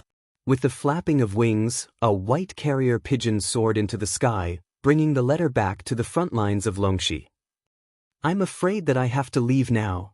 Upon returning from the Big Dipper Army Commandant's residence, Wang Chong's first words left everyone shocked. What happened? What happened? A group of people immediately rushed over. They were the closest to Wang Chong, and for Wang Chong to say that he was leaving the moment he returned was simply too abrupt. No matter how slow they were, it was clear to them that something had happened. The Big Dipper Army Commandant has seen through my identity, and Geshu Han knows that I am here. I can no longer remain in Longxi's territory. Besides, the third mission has been completed, so it's about time for me to return to the training camps. Wang Chong spoke concisely. Longxi was Geshu Han's territory, and the regional commander's incident was a grudge between the two of them. No matter how childish Wang Chong was, he didn't think that Geshu Han was a magnanimous person who would let this matter go so easily. If that was the case, Geshu Han wouldn't have submitted a memorial to the Holy Emperor that he was going to be executed. As long as he remained in Longxi's territory, the longer he stayed, the more danger he would be in. Wang Chong was certain that Geshu Han wouldn't allow him to leave so easily. It was still early, so there was still time. Chapter 377. The current Wang Chong was far from the war saint he had been in his previous life. Even if he won this war, he would only be a lowly scholar in the training camp. However, Geshu Han had risen to the top when he was at the peak of his power. When the Big Dipper shines high, Geshu carries his saber in the night, wasn't just for show. As the great general of the empire, the authority that Geshu Han wielded was far beyond what Wang Chong could match up to. Gongzi will leave with you, Fang Xianying suddenly said. He pulled on the reins, prepared to mount his steed and leave with Wang Chong. The others also hurriedly led their steeds away. After days of war, they were already of one mind with Wang Chong. They were all grasshoppers tied to the same rope. If Wang Chong wanted to leave, their first reaction was to go with him. There's no need for that. Wang Chong waved his hands. Geshu Han and that Big Dipper army commandant are here for me. As long as I leave, nothing will happen to any of you. If they pursue the matter, you can just say that I have the token of the King of Song, and you can shirk all responsibility. If Geshu Han is a smart man, he won't make a move against so many prestigious clans over such a small matter. Besides, military orders must be obeyed. I have the protection of the King of Song and my clan, and I have already completed the third mission. Once I reach the capital, no matter how formidable Geshu Han is, he won't be able to stop me. On the other hand, if you were to make a move on your own without the Bureau of Military Personnel's orders, he would surely be able to use it against you. Perhaps he might even send his troops to chase after you. Even if he doesn't do so, it would be more than enough for you to suffer in the future. Staying at the resting point will only be beneficial. With so many of you participating in this operation, if he were to punish you, he would surely incur the wrath of the masses. Wang Chong said calmly. The reason why he said, I'll probably have to leave, instead of, we'll probably have to leave, wasn't a slip of the tongue but a result of deep consideration.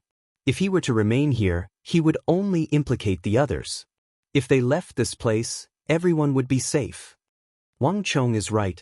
Geshu Han and the commandant's target is only Wang Chong. As long as he leaves, we will be safe. If we stay with him, we will only be a burden to him. Bai Siling, who had been silent all this while, suddenly spoke. Her expression was calm and she looked extremely rational. Compared to the others, she was the most rational at this moment, and she was also the best at judging the current situation. Voila! Just as everyone was talking, a messenger pigeon suddenly flapped its wings and flew down from the sky, heading straight for Zhang San. This scene greatly exceeded everyone's expectations.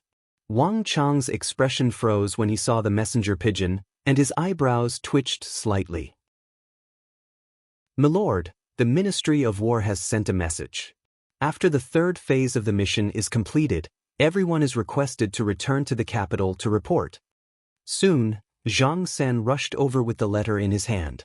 Until the end of this mission, he was with Wang Chong and the others. Even Zhang San didn't expect such a thing to happen. Wang Chong, we will leave with you. There's no point in us staying here. Hearing Zhang San's words, Huang Yongtu immediately replied. Receiving the order from the Ministry of War, the mission had been completed, and they would no longer be restricted. At this point, there wouldn't be any problems even if they were to leave. Having one more person means that we can take care of each other. Su Gan also spoke up. Initially, he wasn't in favor of leaving, but that was then and this was now. Just as Huang Yongtu said, the mission had been completed, and there was no point in them staying here. He believed that Geshu Han wouldn't make a move on them. The only one who didn't express his opinion was Bai Siling. Sai, forget it. Count me in as well. We came together, so let's leave together. Seeing that everyone's gazes were focused on her, Bai Siling sighed deeply and said, All right. All right then. After a moment of contemplation, Wang Chong finally nodded. Since the order from the Ministry of War had already arrived, there was no need to force them to remain here. Everyone, prepare yourselves. We'll be setting off right away. Ma Song. Wang Chong turned around to look at squad leader Ma Song, who had been following behind him the entire time. Wang Chong had always had a good impression of this 10-man squad leader, and he was the person whom he wanted to rope in this trip. True talent was always more important than any kind of wealth. If you encounter any difficulties in the future or retire, look for me in the capital. Skongzi. Ma Song nodded. Looking at the resolute young man before him, an indescribable sorrow welled up in his heart. He knew that their collaboration was about to come to an end. Lieutenant Zhang, farewell. Lord, farewell. It's our honor to be able to fight alongside you. Zhang San bowed deeply, placed his right hand on his chest, and bowed with the most solemn military etiquette. At the same time, all of the Tang Dynasty veterans, including Ma Song, who had survived the war between the Iron Cloak Highwaymen and the Uzun, bowed to Wang Chong with the most solemn etiquette and respect. If not for Wang Chong, the surviving veterans, the infantrymen, cavalry, and archers would have all been wiped out. Zhang San's respect for the young man before him came from the bottom of his heart. In an instant, the surroundings fell silent. Zhao Yadong, Fang Xianying, and the other trainees and soldiers couldn't help but be moved by this sight. Wang Chong was also moved by this sight. What could be more touching and proud than the respect of a group of soldiers who had fought alongside you? Everyone, it's my honor to be able to fight alongside you. As Wang Chong spoke, he took a step back and bowed deeply. Placing his right hand on his chest, he bowed to the crowd. It was time for them to part. Wang Chong knew that this was probably the last time he would work together with these adorable and respectable soldiers. Jaya! With a loud crack of the whip, Wang Chong leaped onto his steed, and before everyone's gazes, he galloped eastward with Bai Siling, Su Gan, and Huang Yongtu. With this mission over, they could finally return to the training camps. After leaving the resting point of the third gathering point, Wang Chong and the others traveled day and night toward the capital. Roughly 3 days later, they finally left Longshi's territory. Wang Chong heaved a long sigh of relief. Longshi was the territory of Geshu Han and the Big Dipper army, and their Geshu Han's words carried enormous weight. However, once they were out of Longshi, no matter how brazen Geshu Han was, he wouldn't dare to act recklessly. If the Imperial Censor, Bureau of Military Personnel, or Bureau of Punishments were to find out that he was moving troops across the border without permission, that would be a huge crime. It seems like we're finally safe. Atop the towering ancient trees, Wang Chong raised his head to the heavens and heaved a long sigh of relief. Just when Wang Chong's mind was at its most relaxed, an abrupt change occurred. All of a sudden, he felt as if someone was aiming at his temples. If not for Wang Chong's powerful spiritual energy, he wouldn't have noticed it at all. Not good. A strong sense of danger welled up in Wang Chong's heart. Without any hesitation, he lowered his head and crouched down on the back of the white-hoofed shadow. Boom! An earth-shattering boom accompanied this thunderous boom. A huge, dark iron arrow shot out from the forest like a bolt of lightning, carrying with it a majestic destructive force. The arrow narrowly missed Wang Chong's head by a hair's breadth. The powerful shockwave and destructive stellar energy brought about by the tail of the arrow jolted Wang Chong's back. Rumble! The arrow landed in the forest on the other side of the road. The immense force caused a series of explosions in the forest, pulverizing an entire patch of trees. The energy of the explosion stirred up a fierce gale in the air, stirring up a cloud of dust. Neigh! The warhorses neighed as they stood on their hind legs. This sudden arrow didn't just frighten Bai Siling and the others, even the well-trained steeds were alarmed, and looks of horror appeared on their faces. Careful! Wang Chong's shrill voice echoed through the clouds. An ambush! Without a doubt, they had been ambushed. Wang Chong's heart thumped furiously. That arrow was just a hair's breadth away from shattering his body. This was definitely not a military technique, and Geshu Han would never use it against him. The energy imbued in that arrow was chaotic and dark, brimming with destructive might. This was the technique of an assassin. Countless thoughts flashed across Wang Chong's mind, and he suddenly understood what he was up against. In that instant, Wang Chong's scalp went numb. He suddenly caught the scent of death. Without a doubt, his identity had been exposed, and so had his whereabouts. These people are here for me. They were here to assassinate him. Siling, Sugan, don't worry about me, run. Wang Chong's voice was shrill. Amidst Nei's shrill cry, Wang Chong and his steed leaped forward. It wasn't the main road ahead, but the dense forest to the right. The eyesight of a master archer was far sharper than that of an ordinary person. They could even see a mosquito flying by, needless to say, a human of his size. If he were to run along the main road, he would only be dead.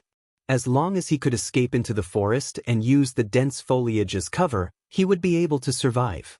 But at this moment, Wang Chong wasn't worried about himself. Without a doubt, Bai Siling, Sugan, and the others had been dragged into this mess because of him. The other party's strength was far greater than he had imagined. At this moment, Wang Chong could only hope that he could escape into the forest as quickly as possible and lure all of them over. This way, Bai Siling and the others would be fine. Wang Chong! Panicked cries sounded behind him, and a cloud of dust rose from the main road. However, Wang Chong couldn't be bothered with that anymore. I mustn't turn back, I mustn't turn back. Otherwise, all of us will die together. Tonglong. The white-hoofed shadow's speed played a crucial role at this crucial moment. Almost at the same moment that Wang Chong and his steed leaped forward, a second steel arrow struck the spot where Wang Chong had been standing a moment ago. The destructive force of the arrow caused a violent explosion on the ground, creating a massive crater on the main road. A powerful gust of wind blew so violently that even Wang Chong and the white-hoofed shadow were knocked several chi forward.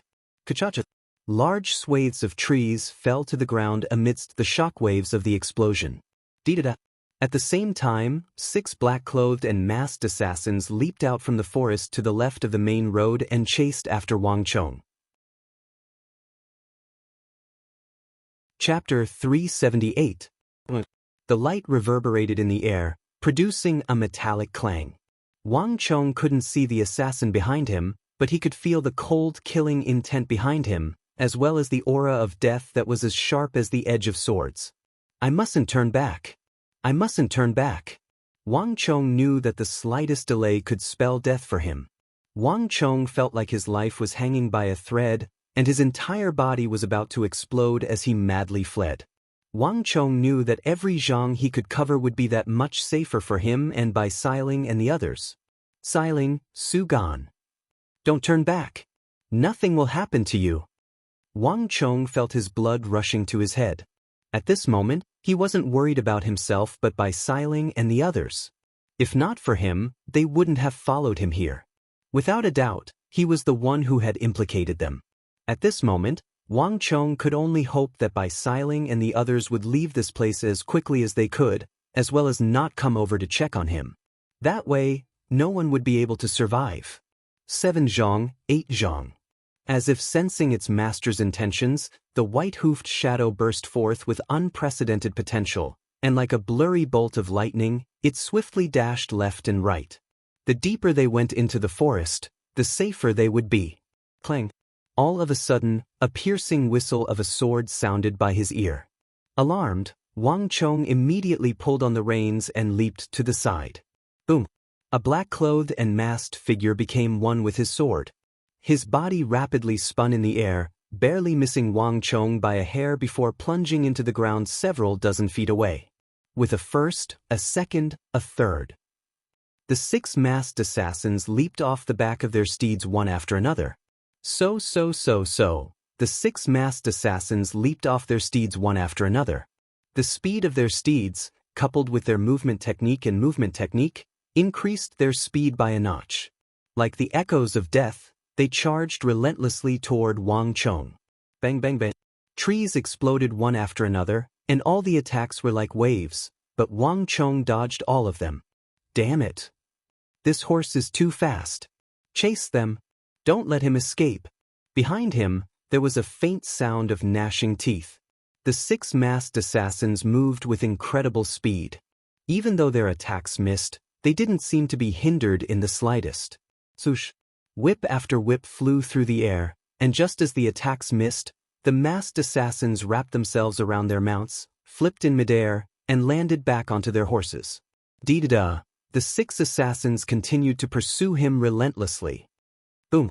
Just as Wang Chong was about to cross the mountain top, something strange happened. The 3rd iron arrow seemed to have pierced out from the netherworld, instantly piercing through the void and arriving at him like a bolt of lightning. Once again, Wang Chong was unable to dodge this attack.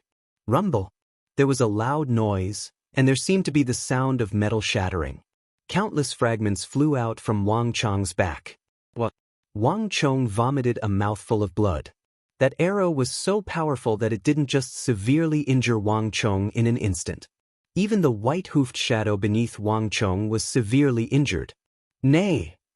With a mournful neigh, Wang Chong and his steed were sent flying by the violent surge of stellar energy. Wang Chong was even sent flying from the back of his steed. Ni.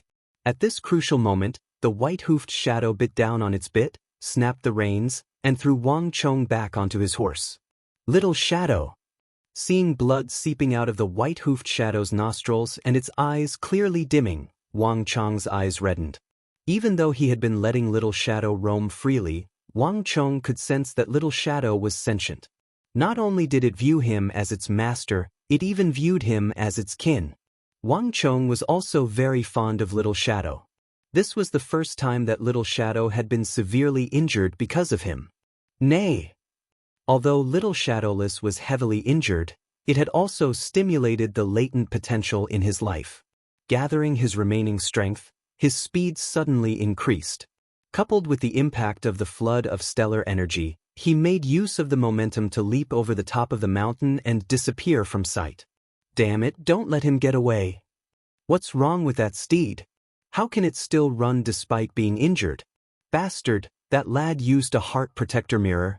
That arrow struck his heart protector mirror. That seeing Wang Chong leap over the mountain and widen the gap between them, the 6 masked assassins, who had been maintaining their composure all this while, could no longer maintain their composure. Chase after him. No matter what, we can't let him get away. The 6 assassins stabbed their weapons into their steeds and stimulated their steeds' latent potential to charge forward. This mission was extremely important to the 6 of them. Their superiors had ordered them to complete the mission no matter what, so they couldn't afford to fail. The dense thickets, shrubs, and thorny vines retreated to the sides like shadows.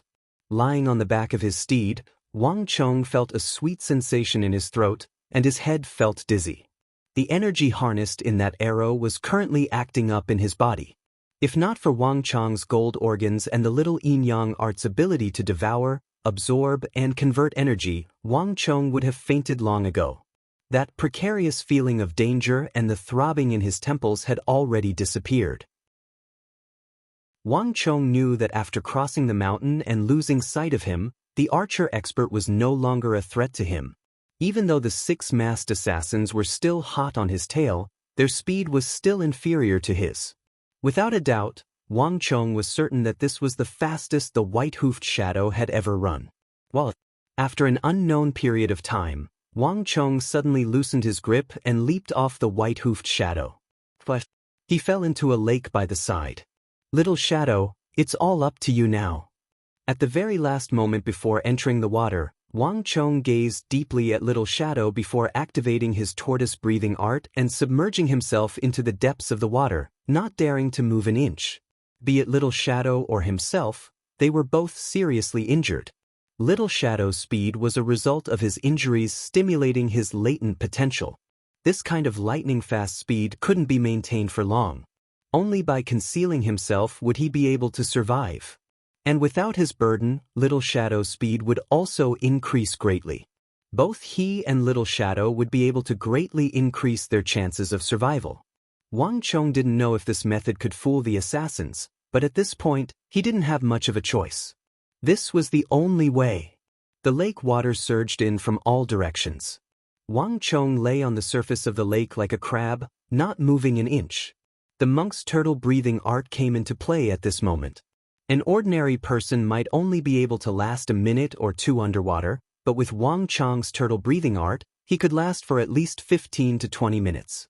Furthermore, the turtle-breathing art could also lower the bodily functions of the body to the minimum, thus reducing the damage to his body. Hurry, don't let him get away. He's injured, he won't be able to get far. Not too long after Wang Chong dove into the lake, the cliff suddenly trembled, and the clopping of hooves sounded from the shore. 6 masked assassins galloped toward the direction where the white-hoofed shadow disappeared, leaving a trail of dust in their wake. In just a moment, they disappeared without a trace. Water splashed in all directions. Just as the hoofbeats of the 6 masked assassins disappeared, Wang Chong dived out of the lake without any hesitation. I can't stay in the lake for too long, I have to leave as soon as possible. Wang Chong thought. In this mountain range, the mountain streams and pools were very eye-catching. Wang Chong knew that those people were in a rush, so they didn't have the time to take a look. By the time they realized that there was no one on Little Shadow's back, Wang Chong was certain that they would return. A top-notch assassin after years of training would be able to swiftly find the rotten parts of a normal tree, needless to say, a lake. Anyone who dared to underestimate a group of professional assassins was playing with their own life. Wow! Not too long after leaving the lake, Wang Chong felt a sweetness in his throat and spurted a mouthful of blood. His body swayed unsteadily. The face reflected in the calm lake was devoid of blood.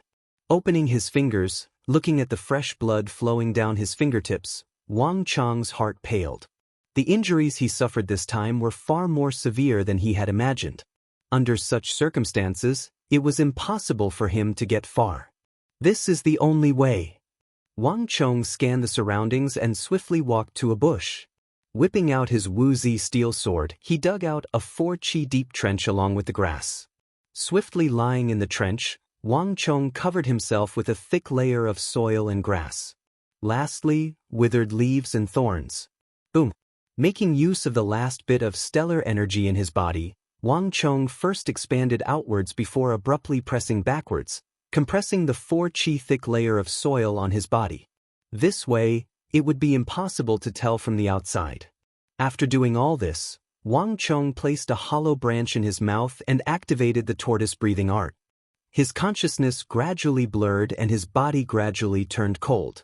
Under the effects of the tortoise breathing art, Wang Chong was only left with basic senses.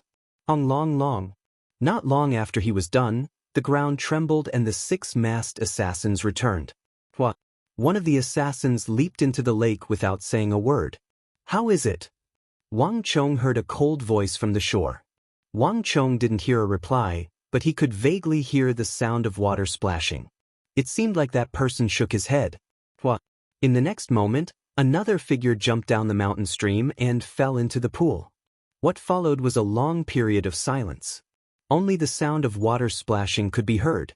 Wang Chong held his breath and lowered his bodily functions to the minimum. Voila! After an unknown period of time, Wang Chong suddenly heard the sound of 2 people coming to the shore. It seemed like the 2 of them had come out. We've searched, there's nothing at the bottom of the lake. One of them said. That's impossible. We chased him all the way here. He didn't have the time to escape. Without a warhorse, that fellow wouldn't be able to escape. This pool is the most likely place to be suspicious. Chapter 379. We are really screwed. To think that so many of us are unable to capture that lad. Who knows, that fellow actually placed a heart-protecting mirror on his back. Even that guy had failed. Could it be that the lad knew that there would be an assassination? Impossible. How could he possibly know? Don't spout nonsense. If anything were to leak out, someone might die. Another assassin who seemed to be of high status replied. In an instant, the entire lake fell silent. Lying underground, Wang Chong's heart skipped a beat. But after that he heard nothing else. The group of assassins chose to remain silent. Wang Chong sighed. He knew that these people were extremely cautious, and it was impossible for him to learn any secrets from them. What I want to know now is what happened to that steed. Suddenly, a voice broke the silence. There are so many of us, and the steeds we ride are the cream of the crop. Yet we are unable to match up to that steed, watching it escape with that lad. This is a humiliation. The mission this time around wasn't difficult at all. The 6 of them were top-notch assassins, and it was a walk in the park for them to kill their target. But because of that steed, the mission fell through. The 6 of them tried their best, but they were unable to catch up to the steed. From the start to the end, they didn't even cross blows with it. In fact, if Wang Chong had been just a little slower when the 6 of them were lying in ambush in the forest, one of them would have already died. But that steed was extremely intelligent. Upon sensing danger, it abruptly increased its speed by half a beat. It was this half a beat that turned the ambush into a chase. There was no need to mention how upset the 6 of them were. That steed. I seem to recognize it a little. Its hooves are as white as snow, and it looks a little like the white-hoofed horse of the royal family. Compared to it, our horses are far inferior. After an unknown period of time, another voice spoke hesitantly. Even though the words were spoken hesitantly, recalling the speed of the steed, most of the 6 assassins believed it. Damn it. This isn't in the intelligence report. That beast, if I were to catch it, I would skin it alive. Another voice full of murderous intent said hatefully. Underground, Wang Chong let out a long sigh of relief when he heard their conversation. Looks like they didn't catch up to Little Shadow. Little Shadow is fine. Wang Chong was overjoyed. What he was most worried about was Little Shadow. But now, it seemed that this group of people had seen Little Shadow and realized that there was no one on its back. However, they could only see it in their field of vision and could not catch up to Little Shadow's speed. That was why they turned back to check. As long as Little Shadow is fine. Wang Chong thought to himself. This was probably the best news he had heard since he was assassinated. I found blood. There were bloodstains here. That kid was injured and he did hide in this pool. Suddenly, an excited and somewhat ferocious voice came from the side of the pool. Buzz. Wang Chong's heart skipped a beat, and his entire heart was in his throat. Fresh blood. Wang Chong immediately recalled the mouthful of fresh blood he spat out when he came out from the pool. Wah wah wah. The sound of water splashing could be heard. On the shore, a few black-clothed assassins leaped into the pool and swam in the direction of the assassin. There are really bloodstains. Judging from the color of the blood, it seems to have happened not too long ago. That lad was indeed hiding here. A voice said. The atmosphere suddenly turned tense. How smart.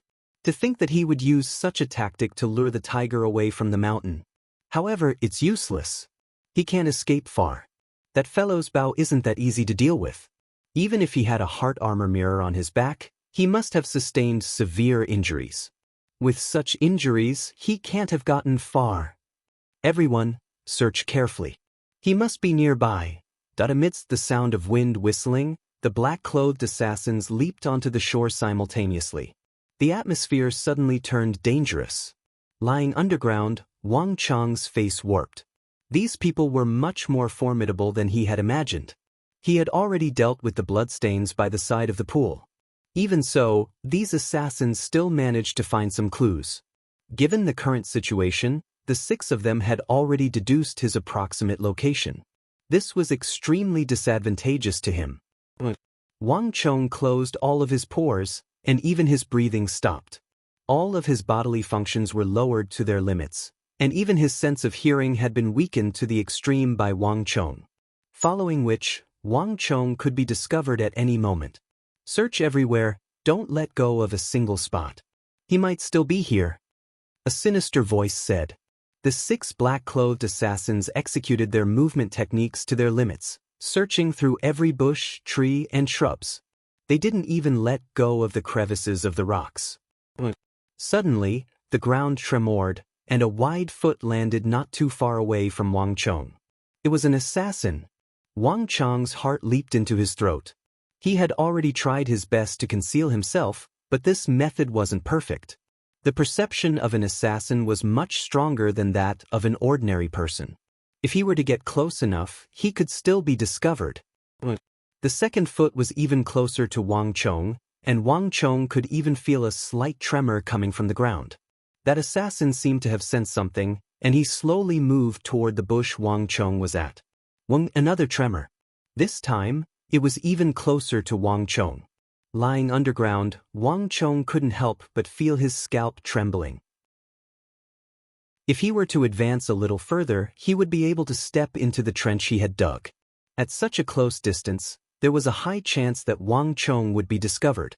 Number 2, have you discovered anything? Suddenly, a voice sounded from afar.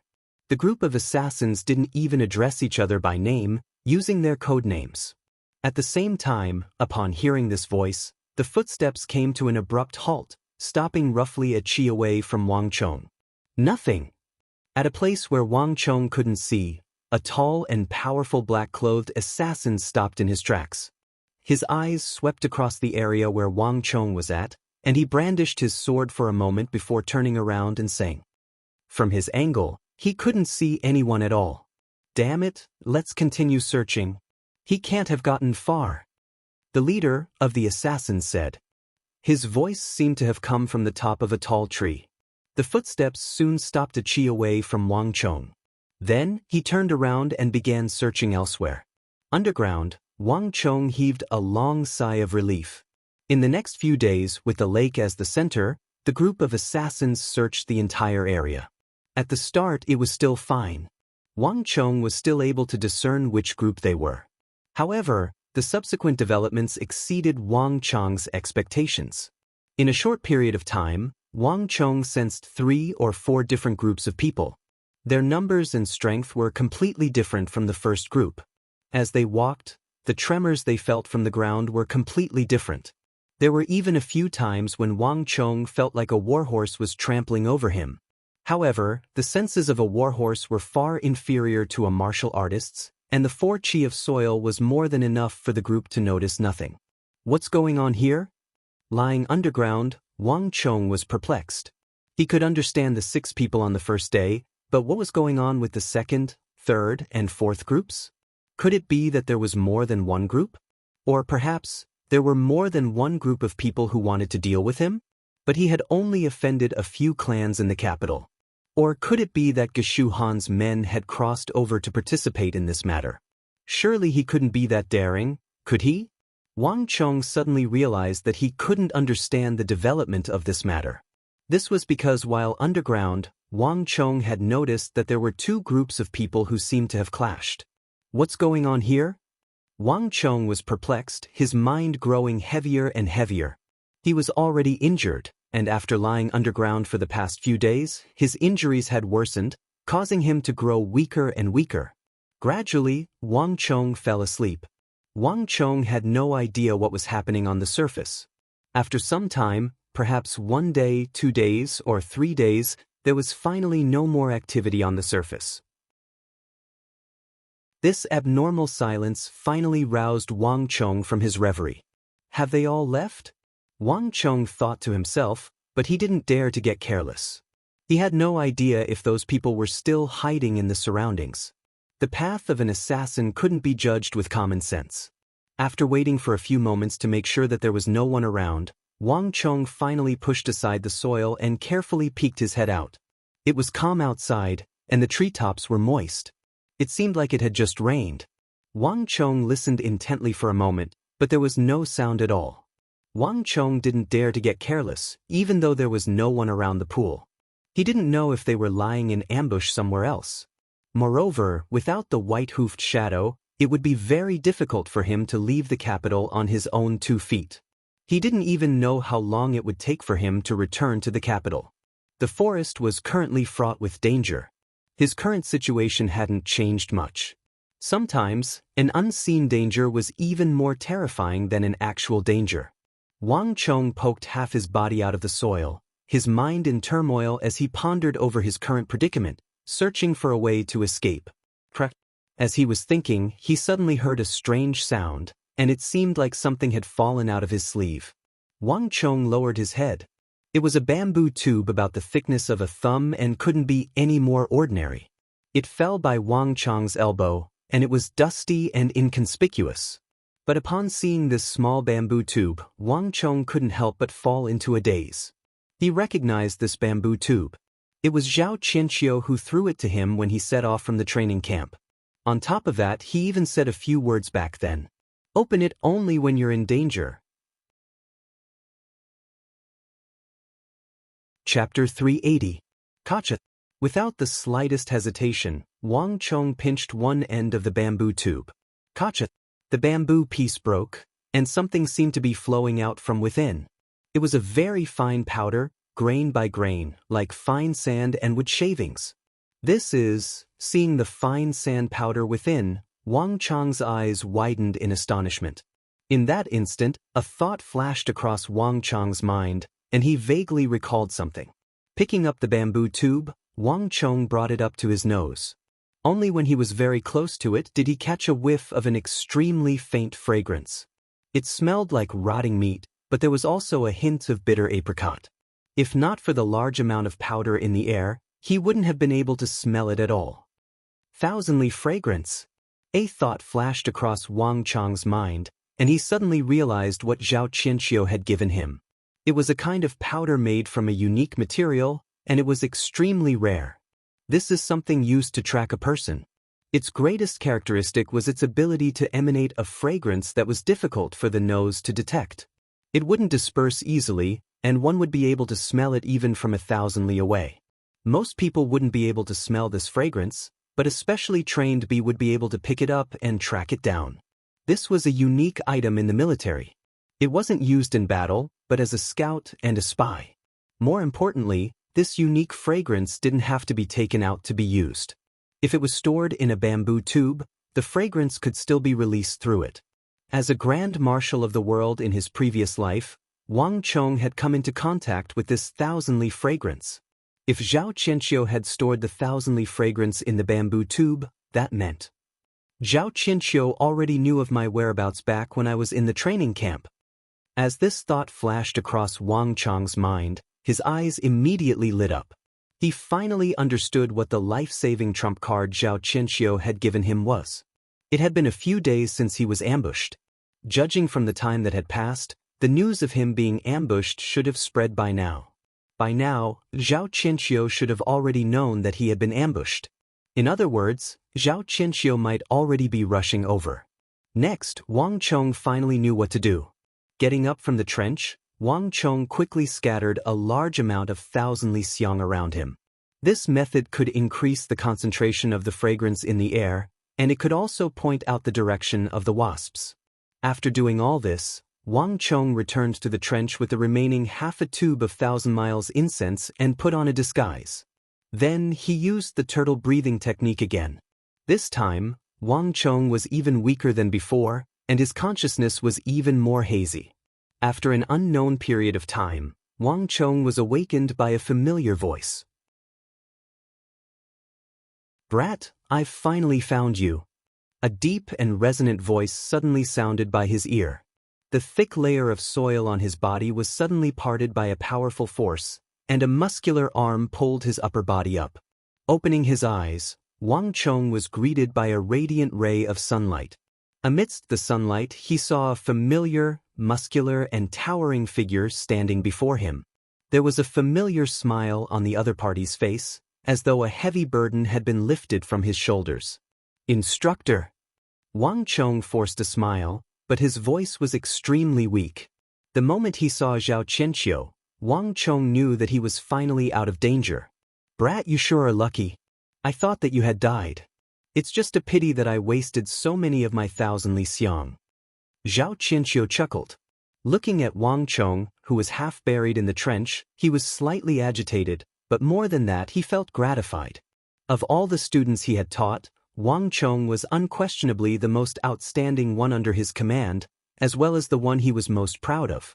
When the news of the ambush spread, he really thought that Wang Chong was dead. However, Wang Chong didn't disappoint him. Through his wits, he managed to survive this ordeal. "Don't worry, instructor. I left half a tube for you." With a pale face, Wang Chong forced out a smile. Reaching into his right sleeve, he took out half a tube of 1,000 li xiang. "Brat." Looking at the small tube of 1,000 li xiang, Zhao Qianqiu couldn't help but chuckle.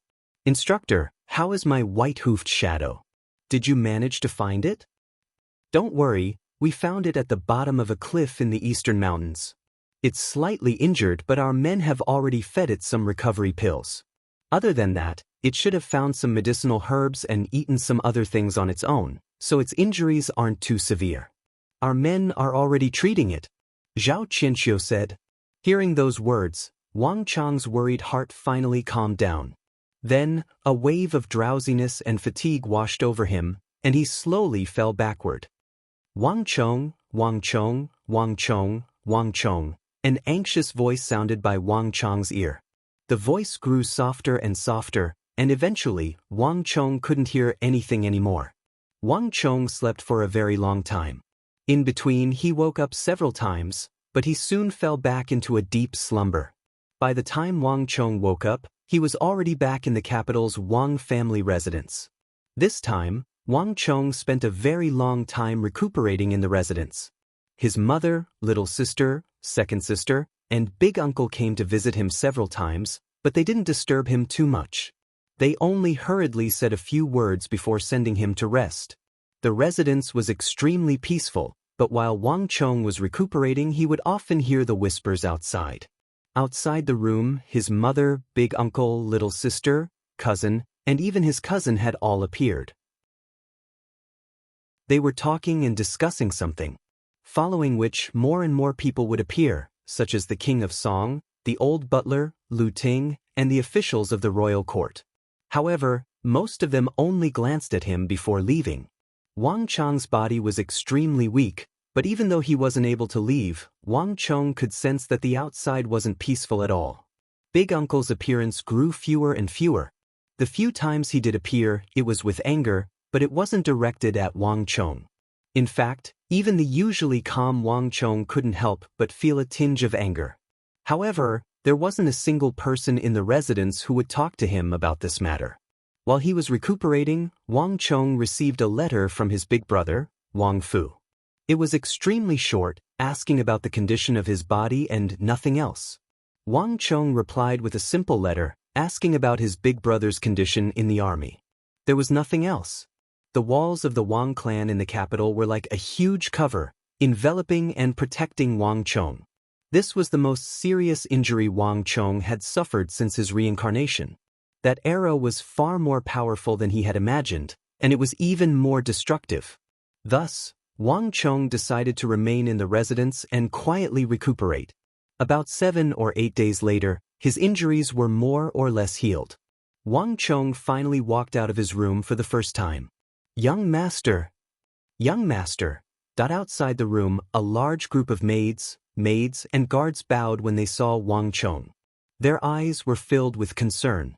After so many days, the matter of the young master being attacked had caused a huge commotion outside. After so many days, this was the first time they saw Wang Chong walk out of his room. Wang Chong nodded. Thank you for your hard work. Have you seen Little Shadow? Young master, Little Shadow is in the stable. There are many people taking care of him. A servant in green said. Wang Chong nodded and walked down the stairs. Without saying anything else, he turned around and walked toward the stable. It had been more than half a month since the ambush, and this was the first time Wang Chong had seen Little Shadow. The servant in the residence was right. Little Shadow was indeed being taken good care of. When Wang Chong arrived at the stable, there were at least 5 or 6 grooms taking care of him. Little Shadow was lying in the center, his legs and body wrapped in bandages and medicinal herbs. Some parts of his body were even covered in plaster from the western regions. Around him were piles of soybeans and fodder, forming a small mountain. Little Shadow didn't even need to stand up. He could eat them just by stretching his mouth. Not only that, someone had come up with the idea of hiring a carpenter to make a giant spinning wheel around Little Shadow. The small mountains of fodder and soybeans were placed on plates on the spinning wheel. If Little Shadow wanted to eat one of the piles, he only needed to move his lower jaw and pluck at it. This wasn't something that could be easily done, but by the time Wang Chong arrived, he saw that Little Shadow was already able to do it with great familiarity. Nay! Before Wang Chong could say anything, the white-hoofed shadow noticed Wang Chong. Its eyes lit up, and with a long neigh, it suddenly stood up. Although it was a little shaky and difficult, the white-hoofed shadow had still managed to do it. It was clear that its injuries had healed quite a bit. The white-hoofed shadow walked over, sneezed, and burrowed into Wang Chong's embrace. It rubbed its cheeks intimately against Wang Chong's chest, chirping as if it had missed him. Hee, Little Shadow, you've put on quite a bit of weight. How will you be able to run like this? Wang Chong joked as he stroked Little Shadow's mane. After half a month, Little Shadow hadn't gotten any skinnier after being injured. Instead, he had grown much fatter. His belly was bulging, and even his legs were chubby. It could be seen that his meals during this period of time were extraordinarily good. Nay! Little Shadow sneezed, his voice rising and falling. He nudged his head against Wang Chong a few times, as if blaming him for making fun of him. After going through this ordeal with Little Shadow, Wang Chong had long since realized that Little Shadow had a mind of its own.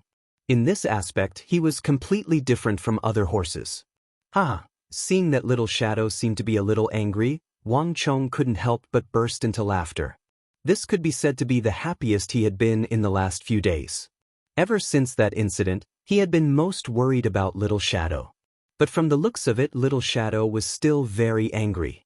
The fact that both man and horse had survived that danger could be said to be the greatest fortune of all.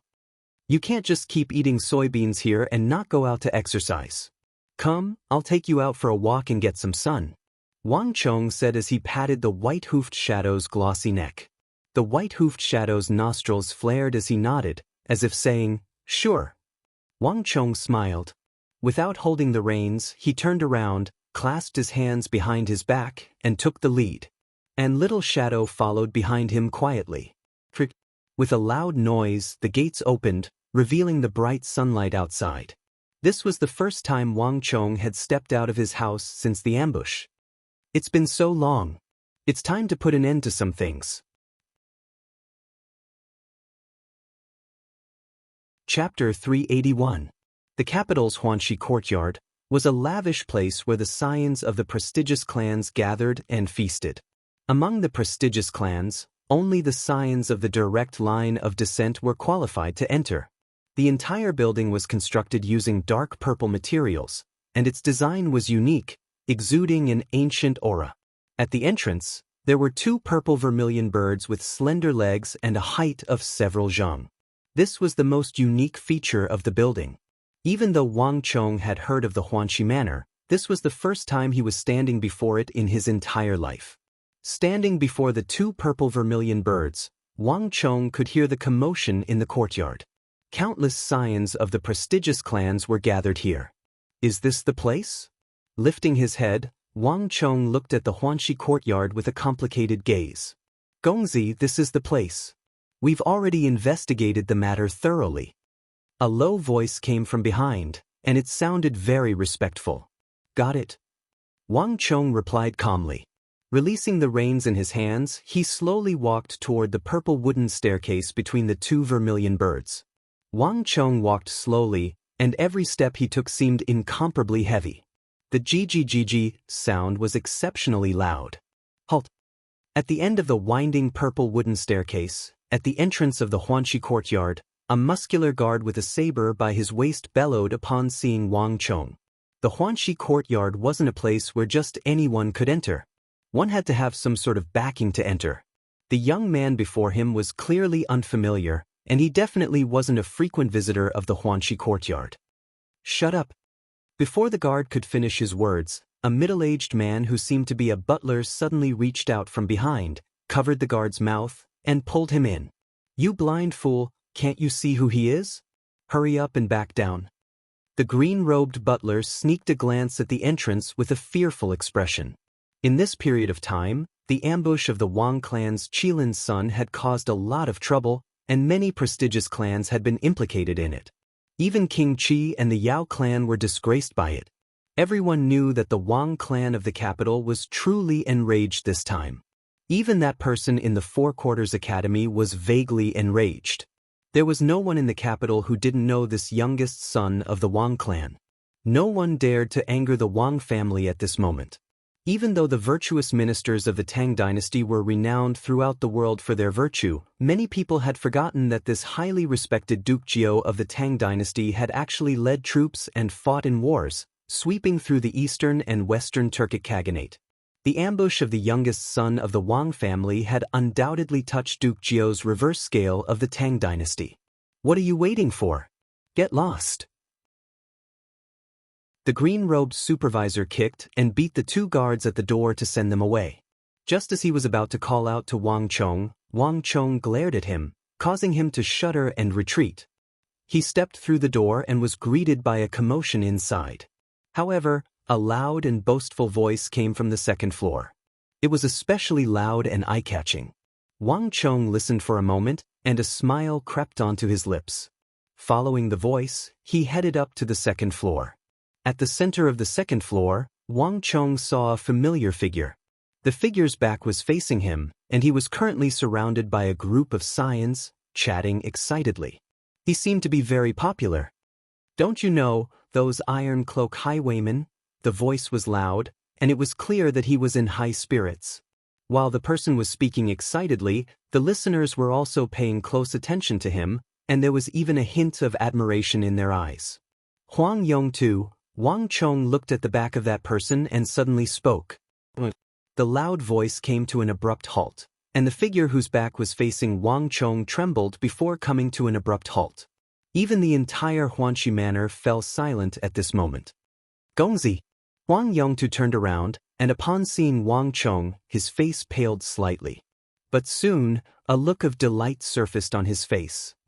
Gongzi, you've finally recovered. As he spoke, he walked toward Wang Chong with widened strides. Wang Chong nodded with a smile.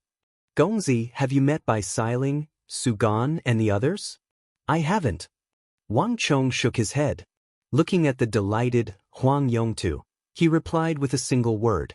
But it was this single word that caused Huang Yongtu's face to warp in shock. And what Wang Chong said next left Huang Yongtu feeling as if he had been struck by lightning. Huang Yongtu, do you know what will happen to a grasshopper who tries to force his way into a match between an elephant and a tiger? Hong Long. Like a bolt of lightning, before the shocked gazes of the scions in Huanxi Manor, Huang Yongtu's body suddenly went limp, and with a loud "Peng," he kneeled before Wang Chong. His face was ghastly pale, and sweat was streaming down his body.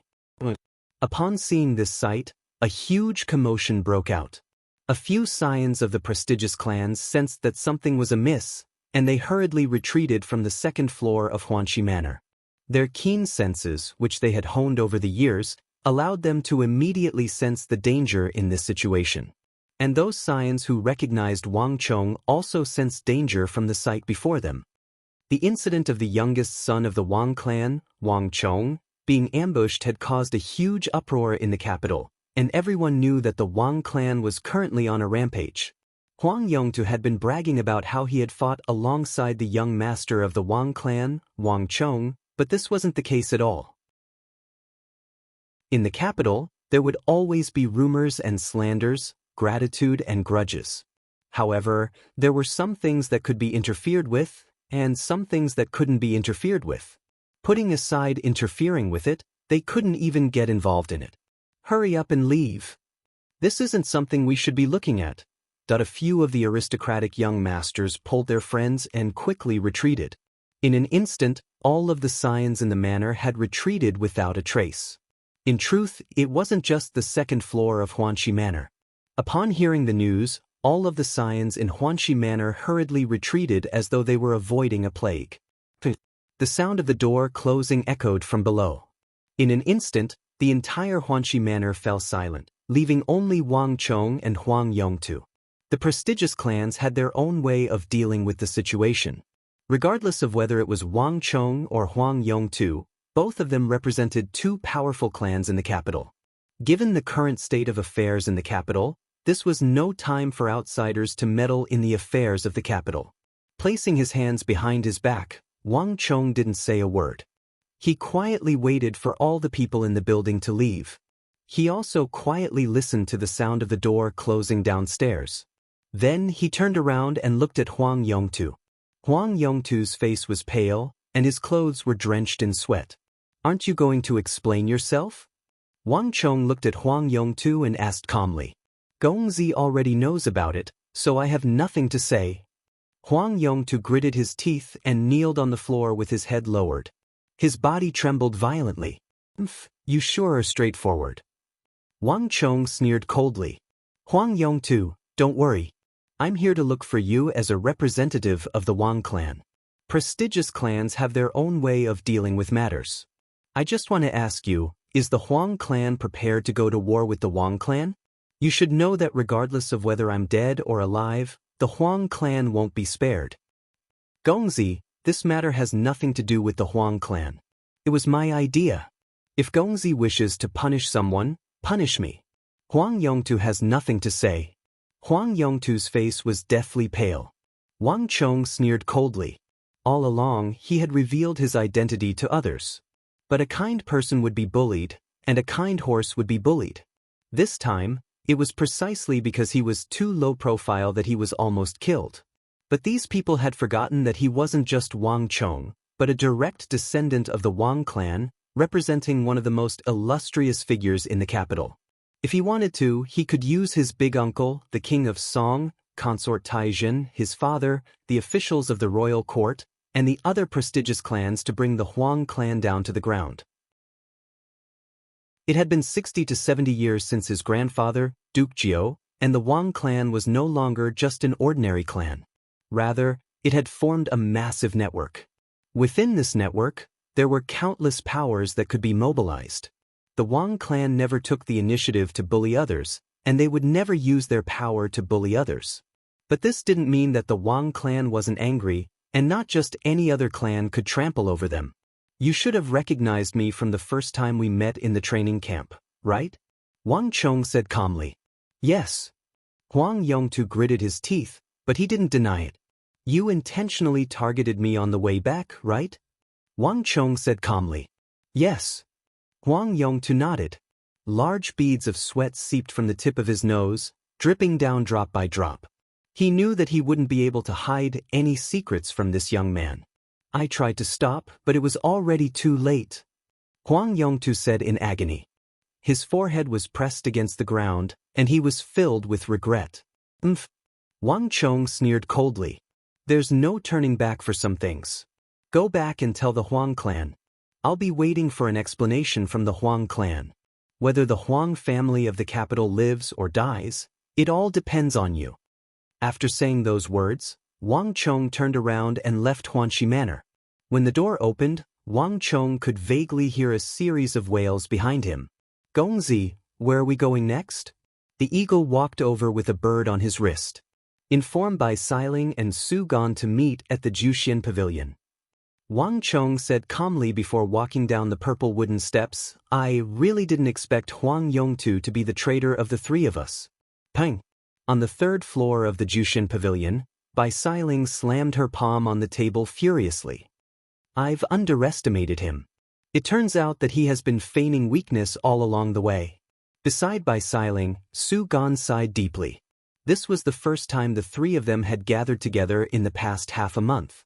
Ever since they left Longxi, both Bai Xiling and Su Gan knew that there was a traitor among the three of them. There was more than one route back to the capital from Longxi. If not for the traitor, it was impossible for the other party to know the timing and location of Wang Chong's departure. This wasn't something that was too difficult to guess. Thus, in the half a month since their return from Longxi, when Wang Chong was recuperating from his injuries, neither Bai Xiling nor Su Gan appeared, nor did they take the initiative to contact him. The two of them knew that there would be a way out of this matter. The Wang clan would surely investigate the matter thoroughly. Thus, the first person Wang Chong visited after recovering from his injuries was bound to be the traitor. However, the two of them had never imagined that the mole would actually be the rather silly-looking, reckless, and thoughtless Huang Yongtu among the three of them. One mustn't judge a book by its cover. Chapter 382. After all, they had been through a life-and-death battle together. Thus, before that incident, both Bai Xiling and Su Gan had great trust in Huang Yongtu. They thought that the four of them were already an inseparable group that they could trust. Thus, when that incident happened, it was easy to imagine the rage and disappointment they felt. How disappointing! To think that we tried our best to save him back then. Bai Xiling said, the hearts of men are like fingers. The Huang clan has no choice but to side with King Qi, Su Gan said. Compared to Bai Xiling, he was much more open-minded. Coming from a prestigious clan, especially in the capital, it was normal for one to be involved in political intrigue. In his view, there was nothing wrong with Huang Yongtu's actions. However, unlike Huang Yongtu, he had placed his hopes on Wang Chong. In his view, there was nothing wrong with Huang Yongtu's actions, but unlike Huang Yongtu, he had placed his bets on Wang Chong. The fact that Wang Chong had been able to escape the assassination and return safely proved that he had a keen eye. There's just one thing that I haven't figured out yet. How did you know that the one who leaked the news was Huang Yongtu and not one of us? How did you know that it was Huang Yongtu who leaked the information and not one of us? Ever since returning from the assassination attempt, Bai Xiling had been contemplating this question. Of the four of them, who was the one who leaked the news about Wang Chong? But no matter how she thought about it, she couldn't think of a single one of them as the mole. But no matter how she thought about it, she couldn't think of a single one of them as the mole. She didn't want to suspect any one of them. In fact, Bai Xiling had even considered the possibility that she might have made a mistake. In truth, it had nothing to do with the four of them. It could just be a coincidence, or perhaps the problem lay elsewhere. But when Wang Chong appeared at Huanxi Inn, the final sliver of hope in Bai Xiling's heart was shattered. At this moment, Bai Xiling only wanted to know how Wang Chong was able to determine that Huang Yongtu was the mole. This question is actually not that difficult to guess. Wang Chong took a sip of the fragrant tea in his hand. His gaze was wise and he seemed to be able to see through everything. Most people might not know that I'm participating in the training camp mission. But Prince Qi and the Yao clan definitely have a way to find out, and they definitely already know. My departure from the capital this time is the best opportunity for them to make a move, so they definitely won't let it go no matter what. However, as soon as we left the capital, we were protected by the cavalrymen. With 80 cavalrymen, even if they are experts, they can still easily deal with them. That's why their last chance was when they returned from Longxi. If they want to make a move, they must have a spy, and the spy can only be among the four of us. When Wang Chong said this, he sighed. To be honest, I don't want Huang Yongtu to be a mole. I've even thought that I might be mistaken. The king of Qi and the others won't do anything to me.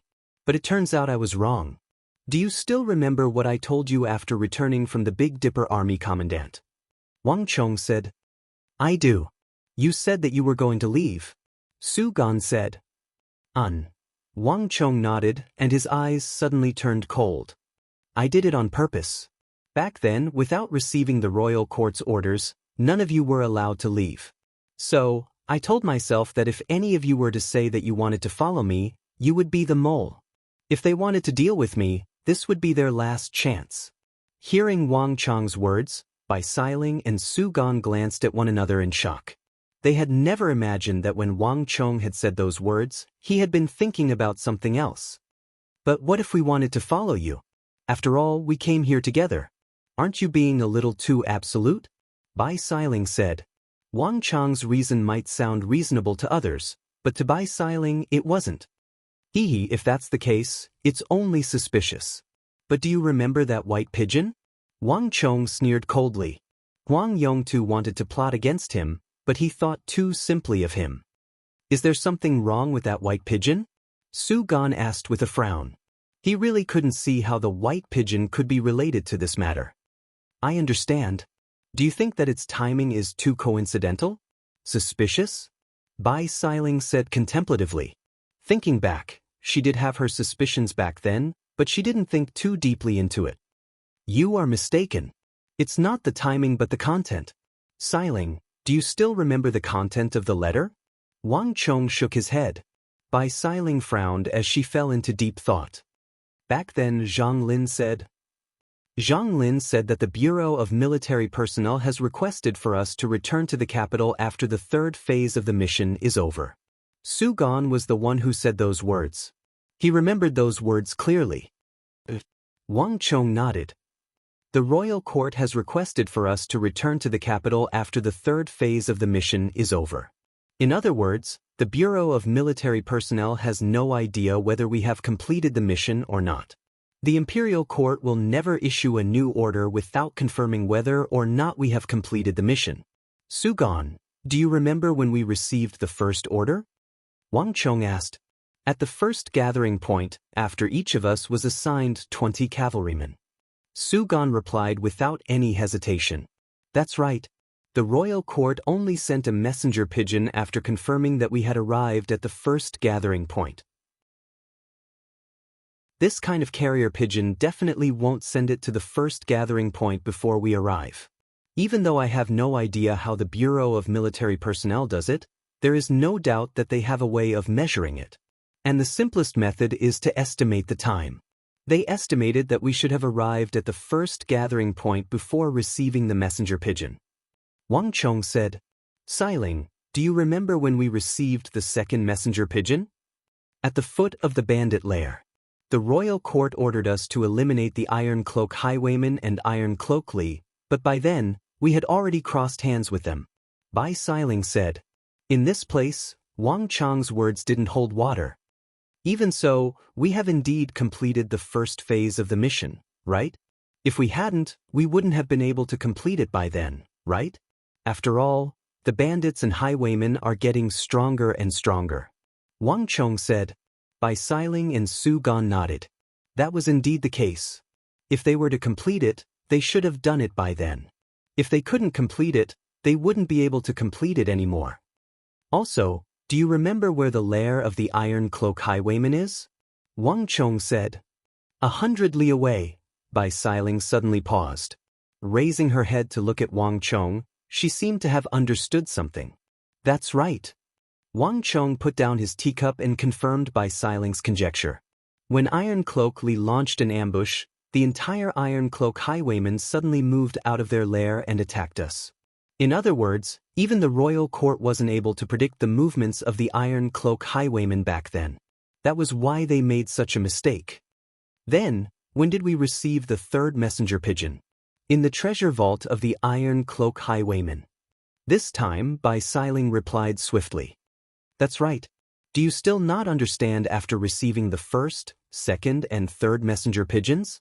The royal court would only send us a messenger pigeon when the first phase of the mission has been completed and the next phase of the mission has yet to begin. They would never send us an order for the third phase when they can't confirm whether or not the third phase of the mission has been completed. Back then, I was almost certain that the letter didn't come from the Bureau of Military Personnel. Wang Chong said. What? Hearing those words, Su Gan and Bai Siling couldn't sit still anymore. Wang Chong, are you saying that the final order we received from the Bureau of Military Personnel was a fake? Bai Siling was astonished. Forging a letter from the Bureau of Military Personnel was a heavy crime. I didn't say that. It's impossible for Zhang Lin to not recognize the letter from the Bureau of Military Personnel. However, there's one thing I'm certain of, and that is that the final letter didn't come from the same place as the previous order. If I'm not wrong, King Qi must have prepared that letter in advance. As he didn't know what the third phase of the mission would be, he didn't write anything about it. At the same time, he didn't know when Huang Yongtu would need it, so the contents of the letter were extremely vague. This letter would allow Huang Yongtu to leave his mission at any time and follow me, without arousing any suspicion. King Qi sure is a scheming man. Wang Chong said calmly. Bai Siling and Su Gan were already at a loss for words. Even though they had been by Wang Chong's side all this while, if not for Wang Chong's words, there were many things that they wouldn't have been able to see through. But since you already suspected Huang Yongtu, why didn't you leave his mission earlier? Why did you bring him along? Bai Siling suddenly asked. That's because Huang Yongtu hasn't left his mission yet. Wang Chong sighed.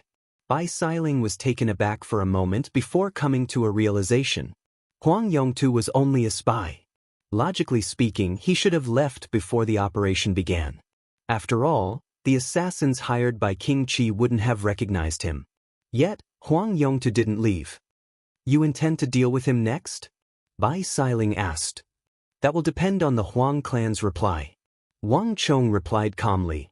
The Huang clan's reply came much faster than Wang Chong had expected. On the same night that Wang Chong went to Huanxi Manor, the head of the Huang clan appeared at the Wang family residence with a grim expression. Gongzi, this matter is the fault of our Huang clan. No matter what, I will give you and the Wang clan an explanation. But please believe me, our Huang clan was completely unaware of this matter. It was that bastard who made the decision on his own. As soon as the head of the Huang clan appeared at the Wang family residence, he kneeled before Wang Chong. The head of the Huang clan was already in his 50s, and he exuded a formidable aura. His cultivation had far surpassed the profound martial realm. But in front of Wang Chong, this Huang clan head, who would not easily bend his knees, lowered his head and knelt before this youth who was much younger than him. This was no longer a matter of age or cultivation.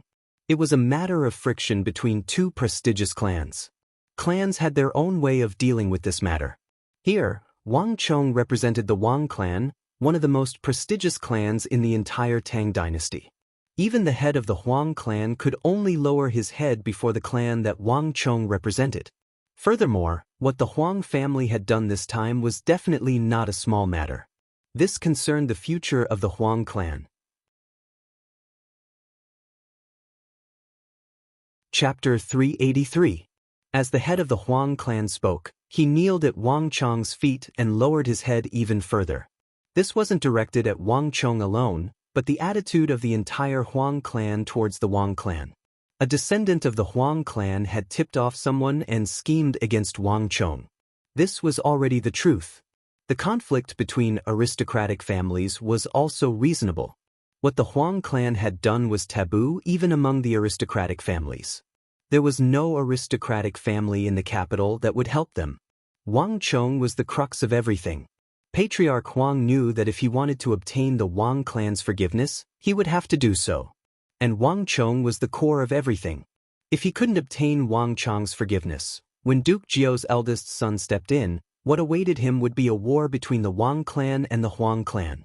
And in this war, the Huang clan would definitely not win. Wang Chong narrowed his eyes, not saying a word.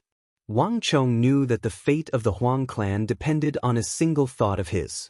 There was no smoke of gunpowder in the war between aristocratic families, but the degree of bitterness was no less. In this domain, even martial arts couldn't be of much use. This was the first time Wang Chong had used the power of the clan and grasped the power of the clan. This was also the first time he had grasped the fate of another clan. Wang Chong knew that as long as he shook his head, everything would fall into place. Whether it was Big Uncle or the King of Song, they would definitely stand on his side. Even on Yang Zhao's side, Wang Chong had received a letter from him. As long as Wang Chong willed it, Consort Taizhen would definitely help the Wang clan and suppress the Huang clan in all aspects. After so many things, Consort Taizhen, the Wang clan, and the King of Song had already formed an invisible network of interests. And at the core of this network was Wang Chong. Regardless of whether it was the King of Song or Consort Taizhen, Wang Chong could never be touched. Wang Chong wasn't the only one affected by the Huang family's actions. And there was the King of Song and Consort Taizhen. Even the Yao clan and King Qi chose to distance themselves from the Huang clan's matter, even though they were the initiators. Seeing that Wang Chong had his eyes closed without saying a word, the Huang family's patriarch gritted his teeth as cold sweat dripped down his forehead. If young master is not satisfied, I can get rid of that. No need. Before the Huang family's patriarch could finish his words, Wang Chong interrupted him. The patriarch of the Huang family raised his head in shock. He had thought that Huang Yongtu was dead for sure, but who would have thought? Spare his life? Wang Chong said calmly as he gazed into the distance. No expression could be seen on his face. As for the others, do as you see fit. After saying this, Wang Chong turned around, placed his hands behind his back, and left the guest hall expressionlessly. Not killing didn't mean forgiving. Not killing didn't mean that this matter could be forgiven. Not killing didn't mean that the Huang family in the capital had escaped this calamity. Conflicts between aristocratic families had their own rules. Whether the Huang family still existed in the capital depended on the Huang family's performance in the future. If the Huang family's patriarch really understood, then he should know what to do next. The Huang family's patriarch staggered out of the Wang family. Before leaving, he was in a daze. Although Wang Chong was only 15 or 16 years old, the Huang family's patriarch didn't feel relaxed at all when dealing with Wang Chong. This night was a sleepless night for the Huang family in the capital Gongzi. Someone wishes to meet you. Early the next morning, just as the sky was beginning to brighten and Wang Chong was still lying on his bed, a guard walked in, shrouded in the morning mist. Oh! Wang Chong frowned as he turned his body slightly. What did Madam say? Most of the matters in the residence were handled by his mother. Only when there were special matters would it be his turn. Madam said that Gongzi should deal with it yourself. The guard said. I understand. Wang Chong's eyes flashed, and he seemed to understand something. Let him in. Wang Chong thought that it would be a him, but it turned out to be a her. While Wang Chong was still in his room, he could already hear the sound of jade ornaments clanking, as well as the faint sound of a luoho knocking against a wall. As the air surged, Wang Chong could not see anything, but he could already smell a fragrant aroma. What's going on here? Before Wang Chong could react, the door to the room opened, and a young lady of 17 or 18 walked in, carrying a silver sword on her back. This young lady wore a golden bracelet on her wrist and a white dress. Her skin was as fair as jade, and her posture was exquisite, as if she had walked out of a painting. Even someone like Wang Chong, who was used to seeing beauties, couldn't help but brighten, and his mind went into a daze.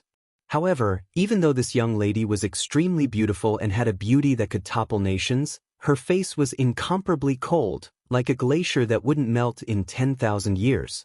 Huang Qianer of the capital's Huang clan pays respect to Gongzi. The young lady walked into the room, and before Wang Chong could say anything, she immediately got down on one knee and lowered her head, motionless like a wooden statue. Her hands were raised, and her 10 slender fingers held a letter. She didn't say anything else. To young Master Chong. Wang Chong saw the bold and forceful words on the letter, and with a single glance, he could tell that it was no ordinary handwriting. Furthermore, the seal of the head of the Huang clan was stamped on the letter, indicating the identity of the sender. What does this Huang clan mean by this? Wang Chong frowned. He couldn't understand why the Huang clan would send someone to deliver this letter so early in the morning. Standing up from the bed, Wang Chong grabbed a black robe and casually draped it over his body. Then, he tiptoed over and took the letter from the white-robed lady. When he took the letter, Wang Chong's fingers inadvertently brushed against it, and a cold and slippery sensation came from the bottom of his fingers. On the other side, the frosty young lady seemed to grit her teeth, and her body trembled violently. Wang Chong didn't pay it any heed. He opened the letter and began to read it carefully. Wang Chong's judgment was correct. This was truly a letter personally written by the head of the Huang clan. In the short period of time since last night, Wang Chong hadn't expected the Huang clan to come to a decision so quickly and give an explanation. Huang Yongtu had privately interfered in the conflict between the Yao and Wang clans, plotting against and framing Wang Chong. According to the rules of the clan, he would be stripped of his status as a direct descendant and handed over to the Hall of Law and Law for punishment. In addition, he would be exiled to Lingnan, never to set foot in the capital again. For the rest of his life, Wang Chong would never be able to see Huang Yongtu again. In addition, the Huang clan would pay 3 industries, for major mines, a large number of herbs, pills, well-trained warhorses, and 3 million taels of gold as compensation for Wang Chong's actions. In addition, for the next 3 years, all the Huang clan's income would be given to the Wang clan.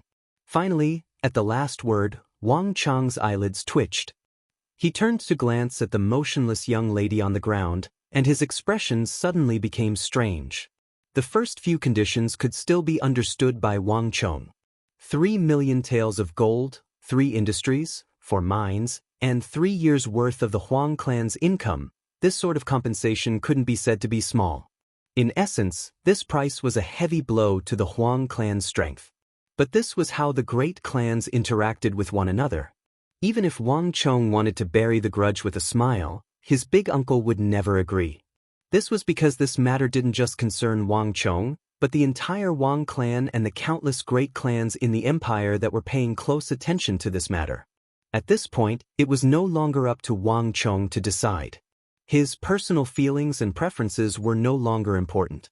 What was important were the 2 great clans of the capital, the Wang clan and the Huang clan. At this moment, even if Wang Chong wanted to ask for less, the Huang clan would never agree. Not only would they not feel gratitude, they might even feel fear, thinking that the Wang clan was going to make a move against the Huang clan. Wang Chong had grown up in the capital, and as someone who had lived 2 lives, he had been influenced by such matters. Even if he hadn't experienced it personally, he had at least heard of it. He had heard of such cases far too many of the scions in the capital. The great clans had their own rules, and this wasn't something that only existed today, a few days ago, or even the current dynasty. Furthermore, it had existed for a very long time. Ever since the dawn of dynasties, empires, and clans, these rules had been silently circulating. If the Huang clan did something wrong, they had to pay the price. This was an ironclad rule. But the crux of the matter was the final rule. The head of the Huang clan had mentioned in the letter that the mistake was committed by the Huang clan, and this was a fact that couldn't be changed. No matter how the Huang clan tried to explain, it would be useless. Thus, in order to appease Wang Chong's rage and the rift between the Huang and Wang clans, the Huang clan decided to send their most outstanding daughter to serve Wang Chong so as to make up for the Huang clan's mistake. On top of that, the head of the Huang clan also subtly mentioned in the letter that no matter what request Wang Chong made of her, she would be willing to do anything for him. From now on, she would be a part of the Wang clan. From start to end, she would never return to the Huang clan. This was the greatest sincerity of the Huang clan. After reading this letter, no matter how intelligent, far-sighted, and perceptive Wang Chong was, he couldn't help but feel stunned and taken aback. On the surface, the head of the Huang clan said that he would gift the daughter of the Huang clan to Wang Chong as a servant to serve him. But Wang Chong couldn't be more familiar with this method. In the world of prestigious clans, it had another name: clan marriage. When a small and weak clan offended a large clan, in order to protect themselves and seek the forgiveness of the large clan, they would often use this unique method. On the surface, it was a maid who would take care of their daily needs and protect their safety. But in reality, it was just a marriage. Through the marriage between the daughter of the two clans, they would bury the hatchet and strengthen the relationship between the two clans. By relying on the larger clan, the smaller clan would be able to seek development. Through this, the larger clan would be able to truly forgive the smaller clan. There was no grudge that couldn't be resolved through marriage. This was the fastest, most effective, and most thorough way to resolve grudges between large clans. Chapter 384. At this moment, the room was so silent that one could hear a pin drop. "You can leave," Wang Chong suddenly said with a wave of his hand. He already knew why this white-robed girl of the Huang clan had appeared here. But Wang Chong couldn't possibly agree to it. He had never thought of such a thing, nor had he mentally prepared himself for it. "What else does your Wang clan want?" At this moment, the ice-cold girl suddenly raised her head. Her reaction was far beyond Wang Chong's expectations. "Our Huang clan has already been reduced to such a state. Are you still not willing to let us go?" The girl looked at Wang Chong. Although she held her head high and had a stubborn expression on her face, she seemed to have been wronged. The strong pride and grievance on the girl's beautiful face left a huge impact on anyone who saw it. Even Wang Chong couldn't help but be taken aback. Aristocratic families also had their own sorrows. Although she had already planned for her future, but the decision of her clan had caught her completely off guard. Her own fate had to be subordinated to the fate of her clan. Thus, no matter how arrogant she was, no matter how unwilling she had to come and obey the orders of her clan. "What are you saying?" Wang Chong frowned. She should have known that this wasn't what he meant. The Huang clan was using a girl to curry favor with him. This was a method that he couldn't accept. "You can go back. I don't need anyone to serve me," Wang Chong said coldly. "Don't go too far. I've already sacrificed myself. Are you still not satisfied? How many more do you want? 2, 3, 4? The children of the Huang clan aren't to be bullied by others." Huang Qian'er raised her head high and glared at Wang Chong. She was so angry that her entire body was trembling, and her face was pale. Even the ornaments on her body were clanking. "You!" Wang Chong raised his eyebrows. He knew that Huang Qian'er had misunderstood. His original intention was not to sacrifice Huang Qian'er's happiness, but to think for her sake. However, the other party clearly didn't think so. He thought that Huang Xiaolong was a bully, greedy, and wanted more of the Huang family's women to serve him. "You misunderstand. I didn't think that way. What I'm saying is that I don't need your Huang family's additional terms. When I said I don't need you to serve me, that naturally includes the other children of the Huang clan," Wang Chong said calmly. In this matter, he was actually the one who suffered the most. Given his temper and Huang Qian'er's unyielding personality, It was impossible for her to be so easy to talk to. But when he thought about it, he realized that Huang Qian'er, who had been sacrificed in the Huang clan, was the weakest in the first place. She had no choice in the matter, so he couldn't help but feel sympathy for her. Naturally, his anger dissipated as well. Huang Qian'er was stunned. All of a sudden, she found herself unable to vent her anger. She stared at Wang Chong, as if she wanted to see into the depths of his soul and see if he was telling the truth. Wang Chong met Huang Qian'er's gaze calmly, not avoiding it in the slightest. The entire room suddenly fell silent. In what seemed like an instant, yet also like countless eons, Huang Qian'er's overbearing and furious gaze finally began to calm down. Things have already reached this point. Do you think that you're the only one who has the final say? Huang Qian'er raised her head and said coldly. Wang Chong was taken aback for a moment before he seemed to realize the meaning behind Huang Qian'er's words. A bitter smile crept into his eyes. Huang Qian'er was right. Even though he had started this matter, he couldn't end it on his own.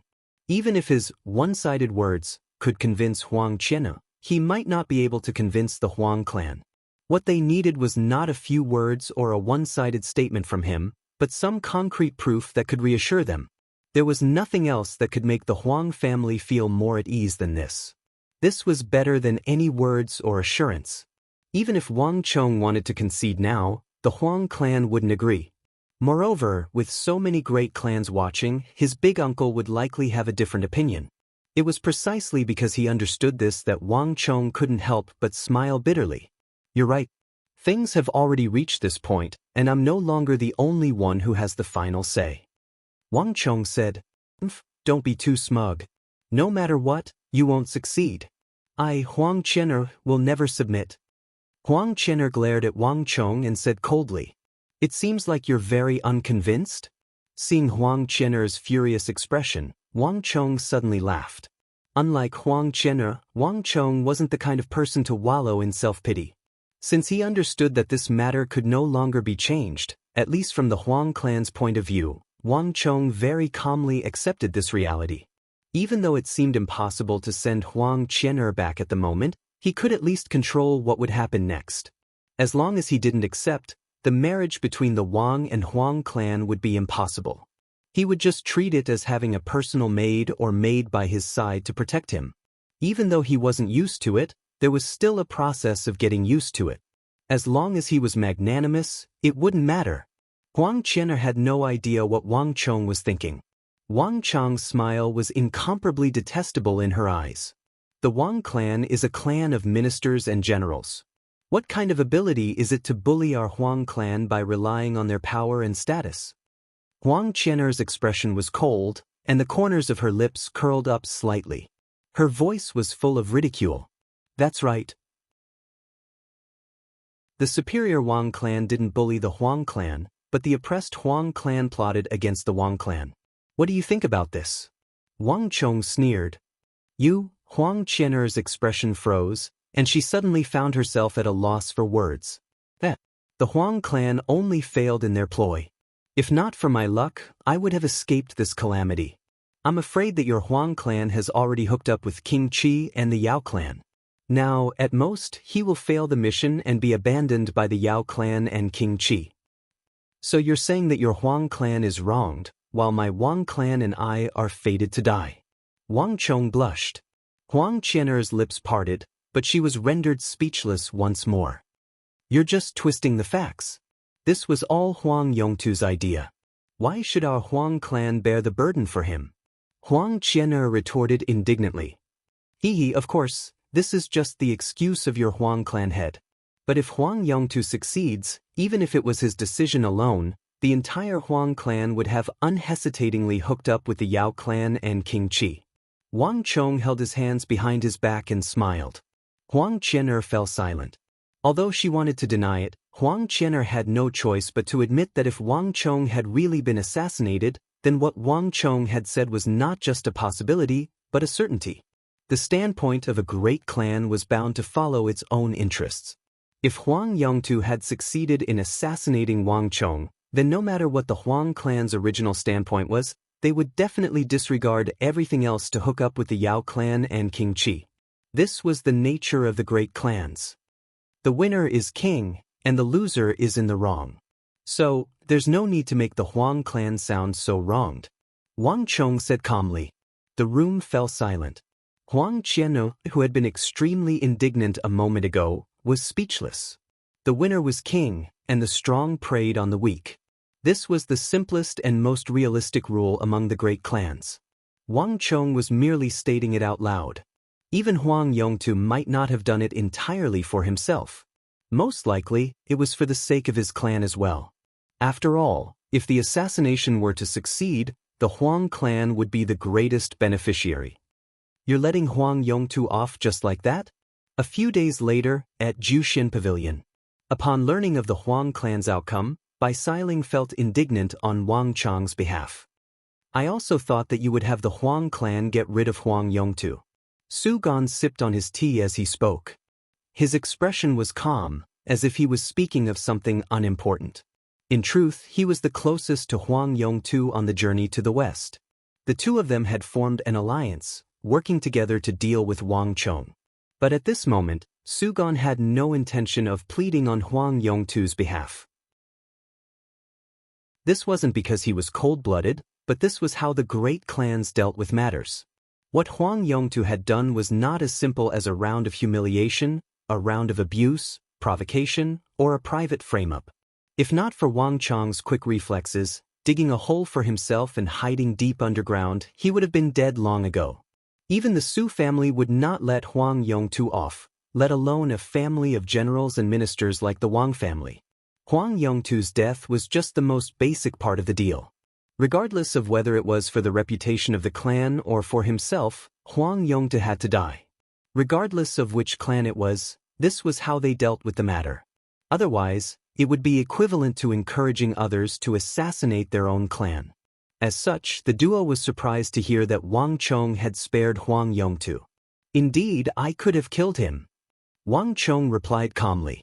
Besides, I did think of doing so, but I gave up on it in the end. Bai Xiling and Su Gan frowned in incomprehension. Since he had thought of doing so, why didn't he do so? Wang Chong didn't say anything. Instead, he sighed deeply as many thoughts flashed through his mind. That's because he had many opportunities to make a move on me, but he chose not to do so in the end. Wang Chong wasn't a fool. Huang Yongtu didn't stop at being a traitor or a traitor. In truth, he had tried to make a move himself. At the very least, when he was dealing with the Iron Cloak highwayman, Wang Chong had clearly felt a sharp sensation coming from his back. And in the final battle with the 300 Tibetan cavalry, the battlefield had been a mess, and Huang Yongtu had actually thought about trying to make a move. That was because Wang Chong had felt the sharp sensation coming from his back once more. And the last time, on the main road, Huang Yongtu was closer to him than any other assassin. If the other party were to launch a sudden attack on him, even if he had the white-hoofed shadow's speed, it would have been difficult for him to escape. Huang Yongtu had given up on 3 of the best opportunities to make a move. Inexplicably, Wang Chong recalled the words Huang Yongtu had said back at Huanxi Inn. I thought of stopping, but it was already too late. This was the reason why Wang Chong had spared him. This wasn't an excuse, but Huang Yongtu's true thoughts. This was the only way to explain why Huang Yongtu's killing intent had been aroused 3 times along the way, but had completely disappeared in the end.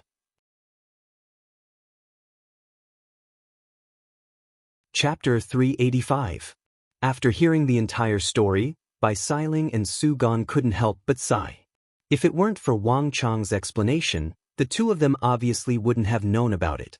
The two of them finally understood why Wang Chong had let him go even though Huang Yongtu had wanted to kill him.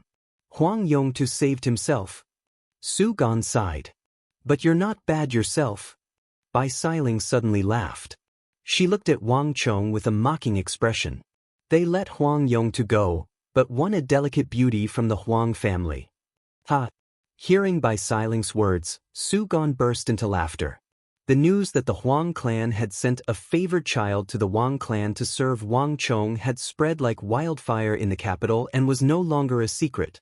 All the aristocratic families that had been paying attention to the conflict between the Wang and Huang families, as well as the direction of this matter, were aware of this. Although Wang Chong had been ambushed, the Wang and Huang families had used this method to unite by marriage. This was something that no one who had been paying attention to this matter had expected. It was precisely because of this matter that even though the Wang clan had spared Huang Yongtu, no one in the capital, including Bai Xiling and Su Gan, felt that there was anything wrong with the way the Wang clan handled the matter. Obviously, this was the best possible outcome. It was the same for both the Wang clan and the Huang clan. "You bastards, what nonsense are you talking about? He's just a guard." Wang Chong looked embarrassed. "Huh." Seeing Wang Chong's embarrassed look, the two laughed even more unbridled and louder. The most interesting thing was the decision made by the Huang family in the capital. In front of the two of them, Wang Chong had always been wise, intelligent, and opinionated. It was rare to see him in such an embarrassing state. Even Su Gan found it fascinating just thinking about it. "If you wish. The famous fairy of dainty hands in the capital of the Tang dynasty has become your maid. What else do you want?" As Bai Xiling spoke, she glared at Wang Chong. "Fairy dainty hands?" Wang Chong was taken aback. "Hee, the famous fairy of dainty hands in the capital is actually Huang Qianer of the Huang clan, the most talented child in the Huang clan. You should know this, right?" Seeing Wang Chong's dumbfounded expression, Su Gan's interest was piqued.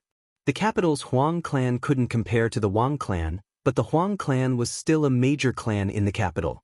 There was no one in the upper echelons of the capital who didn't know that Fairy of Dainty Hands came from the Huang clan of the capital. The capital's Zhao clan's Spear of Crimson Flames, Zhao Yadong. The capital's Huang clan's Fairy of Dainty Hands, Huang Qian. These were the most famous beauties in the capital of the Tang dynasty. Regardless of whether it was in terms of appearance or martial prowess, these ladies were truly one in a million. In terms of reputation, Fairy of Dainty Hands, Huang Qianer could definitely be ranked in the top 3 of the capital, far above even Zhao Yadong. This wasn't just due to Huang Qianer's younger age and her skin being as white as snow. More importantly, Huang Qianer's cultivation was higher than Zhao Yadong's. There was no one in the capital who didn't know of the phrase, slender hands, lightning of immortals.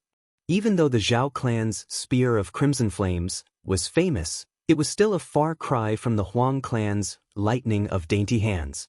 In the past 70 years, Huang Qianer was the only offspring of the Huang clan who had successfully cultivated the lightning of dainty hands.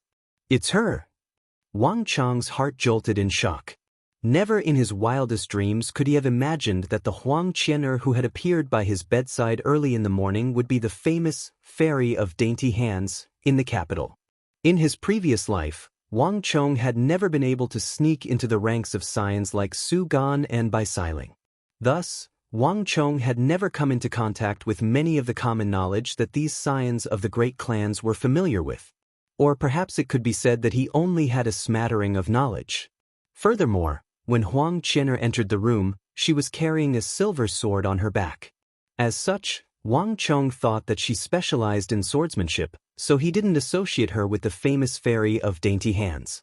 After all, Fairy of Dainty Hands, Lightning of Dainty Hands, was clearly a bare-handed secret art. However, this wasn't the reason why Wang Chong's mind was shaken. As Huang Qianer's identity was revealed, Wang Chong also recalled something else. Fairy of Dainty Hands. In truth, Wang Chong had heard of this name before. Even though in his previous life, this famous beauty was still a far cry from Wang Chong's world. Slender Hands, Lightning of Immortals. This most famous scion of the Huang clan had indeed made a name for herself in his previous life, and she was far more powerful than what everyone knew of her. She was astonishingly talented, cold, and arrogant. She had reached great heights in the martial Tao, and the achievements she had created were enough to leave many women of the same generation in the dust. It was difficult for them to catch up to her. However, her ending wasn't too good. The Huang clan's Lightning of Dainty Hands was flawed, and it wasn't without reason that no one had managed to master it in the past 70 years.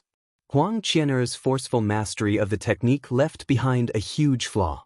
In the early stages, as Huang Qianer's cultivation wasn't too high, it wasn't too obvious, and the effects weren't too great.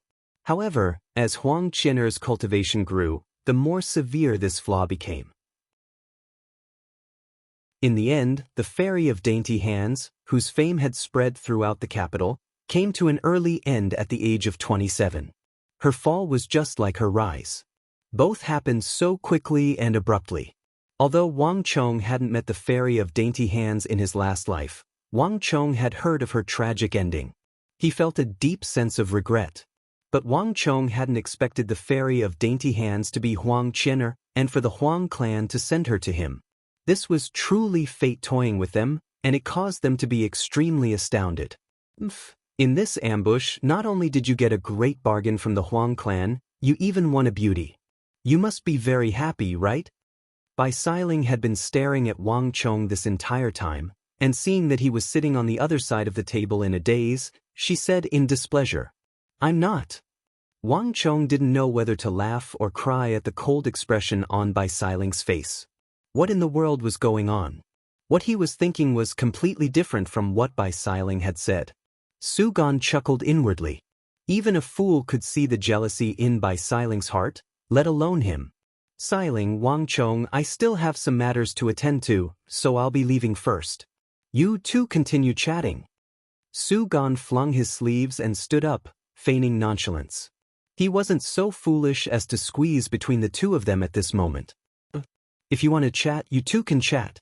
I'll be leaving first." For some reason, Bai Xiling suddenly flew into a rage. She stood up, and without a word, turned around and left. Wang Chong was baffled by this sight, unable to comprehend what was going on. A woman's heart is truly unfathomable. Only Su Gan, who had noticed something, shook his head and chuckled inwardly. This was a matter between the two of them, and no one else could interfere. No matter what, the conflict between the Huang clan and the Wang clan slowly calmed down. The matter of Wang Chong being ambushed also came to an end. As for the Yao clan and King Qi, as long as there was no evidence, even if Wang Chong knew that they were the culprits, there was nothing he could do about it. This could be considered as a tacit agreement between the prestigious clans. However, it wasn't as if the Yao clan and King Qi didn't pay a price. While Wang Chong was recuperating from his injuries, the factions of the two clans were suppressed. King Qi and the Yao clan's influence in the Bureau of Military Personnel took this opportunity to be ostracized. And this time, both King Qi and the Yao clan chose to acquiesce. In a way, they were appeasing the Wang clan's rage. Otherwise, they would have to declare war on the Wang clan. After all, even the old master of the Wang clan had flown into a rage this time. "It's about time for me to return to the training camp." Standing at the entrance of the Wang clan residence, Wang Chong's thoughts of returning to the training camp slowly surfaced in his mind. It had been more than 20 days since the training mission had ended, but Wang Chong still hadn't returned to the training camp to hand over his mission. As such, Wang Chong still hadn't received the reward for the Halo of Dark Cone. Thinking that it was about time for him to settle down at home, Wang Chong decided to return home. Little Shadow's injuries hadn't fully recovered yet, so he called for another horse. Together with Little Shadow, a few guards, and Huang Qian'er, they set off. Let me tell you this first. I'm only responsible for your safety. I don't care about anything else. Don't try to force me to do anything. I definitely won't agree to it. At most, we'll fight to the death together. On the official road, Huang Qian'er carried a silver sword on her back and rode on a buckskin horse. Her face was as cold as a glacier, and she exuded a cold aura. "But I don't think I asked you to come with me." Wang Chong looked up to the heavens and sighed helplessly. He hadn't asked Huang Qian'er to come with him to the training camp. But this famed Fairy of Dainty Hands had somehow known that he was going to the training camp, so she had asked for a buckskin horse from the Huang clan and tagged along. "You're still talking. What difference does it make whether you ask me or not?" Huang Qian'er angrily retorted. Wang Chong fell silent. There was truly no way to refute this. The mission the Huang clan had given Huang Qian'er was to serve Wang Chong, and the most important one was to ensure Wang Chong's safety. After all, Wang Chong had already been assassinated for the sake of the Huang clan, and this could be considered a form of atonement for his crimes. At this point, it actually had little to do with Wang Chong. Even if Wang Chong wanted to order Huang Qian'er, It would be impossible. Huang Qian'er's orders came directly from the Huang clan. But if one cast aside Huang Qian'er's icy attitude and ice-cold face, even Wang Chong had to admit that Huang Qian'er truly was a peerless beauty. Her skin was extremely exquisite, and her neck was snow white. Not only was it white, it even seemed to have a crystalline quality to it, like white jade. Thus, when Wang Chong had first taken the Huang clan's letter from her, he had only accidentally touched his fingers, but it had felt extremely smooth and creamy, and his soul had been stirred. This did not seem to be as simple as having good skin. It also seemed to have something to do with the martial arts she cultivated. Moreover, her slender figure, exquisite curves, and gentle beauty also gave off an upright and forceful aura, a soul-stirring beauty. Fairy of dainty hands. This thought flashed through Wang Chong's mind as he gazed at Huang Qian'er's beautiful and elegant back. On her horse, Huang Qian'er's hair was tied up in a high bun, her clothes as white as snow, and her hair was as black as ink. She truly was an otherworldly fairy. Even Wang Chong couldn't help but feel his heart tremble at the sight of her back, but he quickly calmed his mind. Hiya!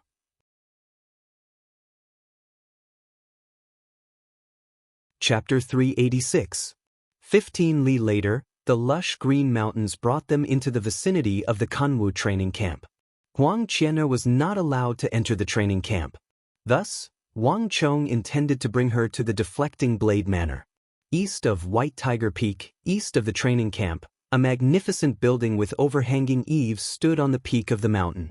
Even from afar, one could feel a strong sense of visual impact from it. This was Wang Chong's Deflecting Blade Manor. This wasn't Wang Chong's first time seeing the Deflecting Blade Manor, but this time, he felt something different. What's going on? Why is it so noisy? Huang Qian'er frowned as she glanced at the mountain peak. Then, she turned to look doubtfully at Wang Chong, confused as to what was going on. Wang Chong had said that this was his territory, but from the looks of it, the mountain peak seemed to be in a state of chaos. Wang Chong fell silent. At this moment, he was even more confused than Huang Qian'er.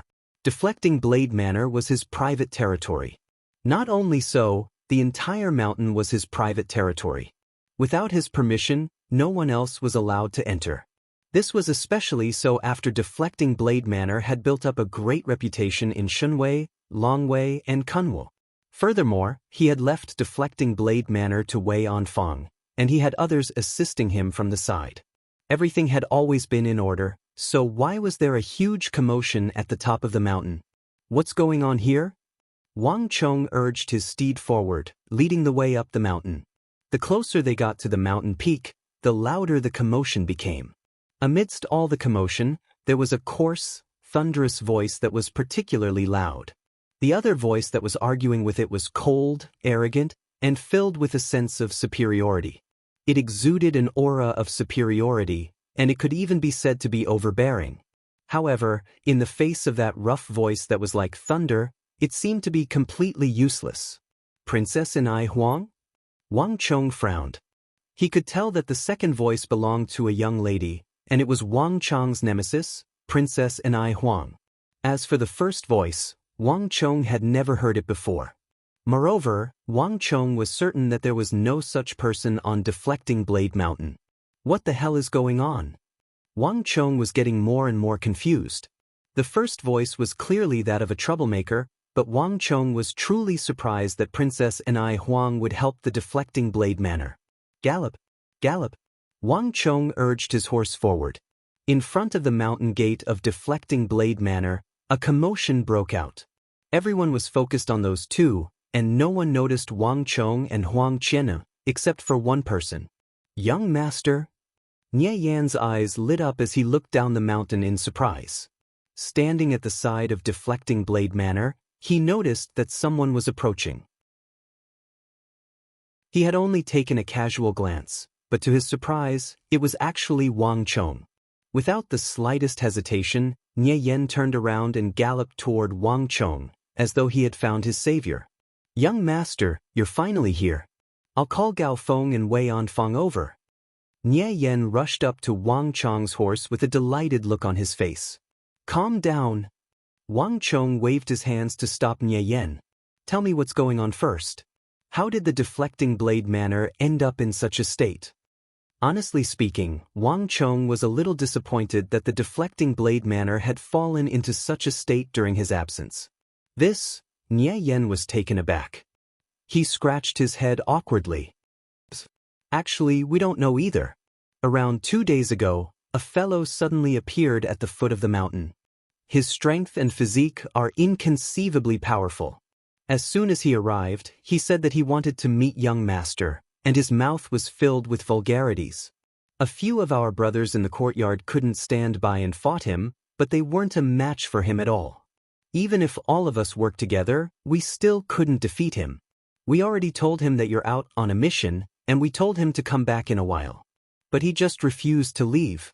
He even said that he wanted to tear down our deflecting blade manor. On the first day, he caused a huge ruckus inside, and on the second day, he caused even more trouble, such that even the chess hall was unable to continue operating.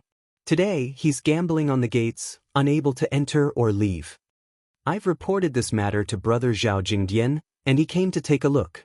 He said that this fellow is simply too powerful, and that we aren't a match for him at all. It's best not to provoke him for the time being. Everything will have to wait until young master comes back. Young master, you don't recognize him either? Nye Yen looked at Wang Chong. He had thought that everything would be fine once Wang Chong returned, but from the looks of it, it seemed like Wang Chong didn't recognize him either. The surroundings were quiet, and even Huang Qianer turned to look at Wang Chong. Even though this was a matter of the Wang clan, it had nothing to do with her. But this was simply too much of a blunder. Someone had come knocking on their door, yet they didn't even know who the other party was. Wang Chong fell silent. Upon hearing Nye Yan's words, Wang Chong's first thought was that the Yao clan and King Qi were up to no good, intentionally picking a fight with him. However, he quickly rejected the idea. It hadn't been long since the ambush on the official road happened, so the Yao clan and King Qi should have restrained themselves a little. If they were wise, they wouldn't cause a ruckus at this moment, let alone in such a crude manner. But if it wasn't the Yao clan and King Qi, who could it be? Even if Wang Chong was beaten to death, he couldn't think of any enemies he had offended. Let's go and take a look. Without alerting anyone, Wang Chong urged his steed forward, heading toward the center of the conflict. You bastard! Hurry up and get out of my way. I'm a princess. Aren't you afraid that I'll punish you? Hee, you're trying to scare me. So what if you're a princess? Since when did the laws of the Tang dynasty state that blocking a gate was a crime? Tell me, I'll broaden my horizons. You're truly infuriating me. You bastard, to think that you don't even have any respect for the royal family. Just based on this, I can send you to the borders and exile you for 3,000 li. Go ahead and do it then. I'd be more than happy to do so. Do you think that I wanted to come here? Seated on the back of his horse, Wang Chong was able to see far into the distance. With a glance, he saw a muscular man with bulging arms blocking the entrance of the deflecting blade manor. His arms were spread open, forming a shape, blocking most of the entrance. Wang Chong had never seen such a tall and muscular man before. His entire body was massive, and his muscles bulged like steel, making him look incredibly sturdy. Everyone else standing before him seemed to have shrunk in size, like a child standing before an adult. He's tall. Upon seeing the muscular man, Wang Chong couldn't help but jump in excitement. It wasn't as if Wang Chong had never seen a muscular man before. The leader of the Iron Cloak Highwaymen, Iron Cloak Li, was one such figure. But even Iron Cloak Li felt like he was a head shorter than the other party. 1 meters, no, he's at least 2 meters tall. He's really tall. Wang Chong was astonished. The Tang dynasty was vast, and there were plenty of men who could grow up to 7 meters tall. 8 meters tall was already rare, and 2 meters tall was practically unheard of. This was a colossus, and coupled with his imposing aura, it was truly a daunting sight to behold. As for the person opposite him, glancing at Princess Anai Huang and the old nanny beside her, Wang Chong finally understood why Princess Anai Huang was so kind as to help him this time. Princess Anai Huang had made up her mind to follow him closely so that she could find out the reason why he knew of Li Yichao's defeat and dig out the non-existent intelligence network under him. However, as a noble princess of the royal family, there was no way she would go on such a dirty, tiring, and exhausting mission. Thus, she had to occupy a seat in the deflecting blade manor and report in every day. It was no wonder that Princess Anai Huang would fly into a rage when the gigantic man stood in her way. Gongzi! Suddenly, a voice sounded from the crowd. Wei Anfang's eyes lit up. He immediately noticed Wang Chong, who was a head taller than the rest, on the back of the steed. Wei Anfang's words of Gongzi swiftly caught everyone's attention. Walala, it was as though a pebble had been thrown into a calm lake. From all directions, countless gazes immediately followed Wei Anfang's line of sight. Gongzi! Gongzi! Gongzi! Great! Everyone looked. Gongzi is finally back. In the surroundings, the eyes of the enraged crowd lit up in excitement at the sight of Wang Chong on horseback. Even Princess Anai Huang and the gigantic man, who were at the center of the conflict, turned to look. In an instant, Wang Chong became the center of attention. In the deflecting blade manor, Wang Chong was the undisputed leader of the group. After being tormented by the burly man for the past few days, everyone was overjoyed. Brat, you're finally here. Harumphing coldly, Princess Anai Huang moved to the side without any hesitation. Since that brat was here, she would let him deal with him himself. She didn't want to be his shield. Your Highness, it has been a long time. With a bitter smile, Wang Chong knew that he couldn't hide it any longer. Thus, he leaped off his steed. The others behind him followed suit. Ha, brat, you're finally here.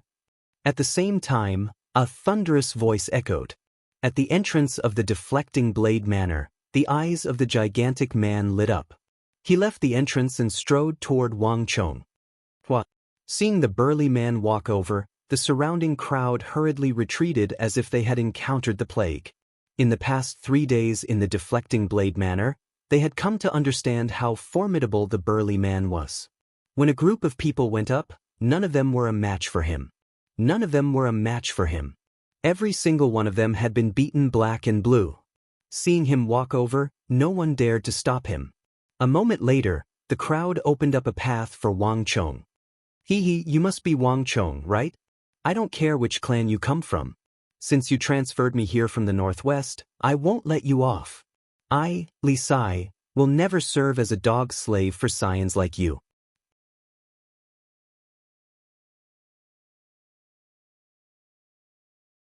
Chapter 387.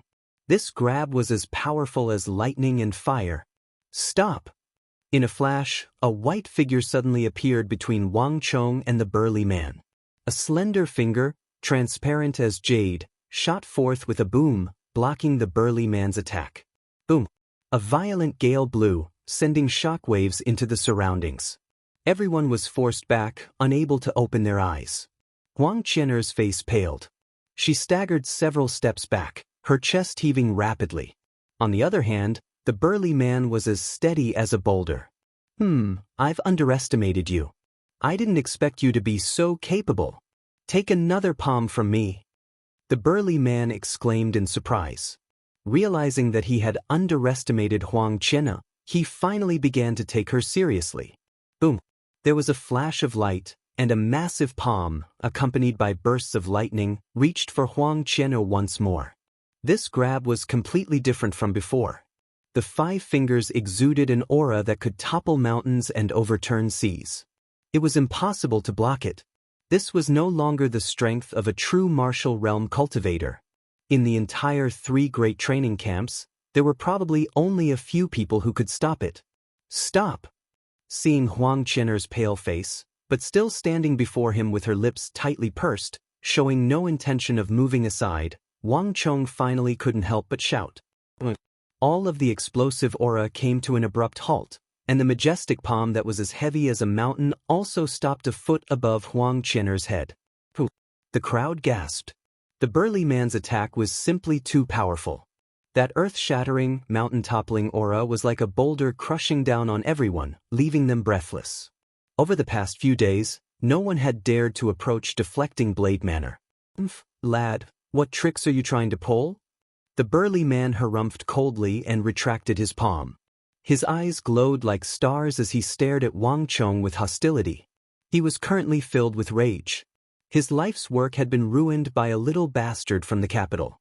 The moment he received the news, he felt like his lungs were about to explode. Not only did the 3 days not diminish the rage in his heart, it only intensified it. He wanted to see what this little bastard could say. Wang Chong didn't say anything. He stared at the muscular man in front of him. He looked calm on the surface, but his heart was in turmoil. Li Sai. The burly man's last 3 words rumbled like thunder in Wang Chong's mind. Wang Chong's heart was like a raging storm. He had long gone berserk.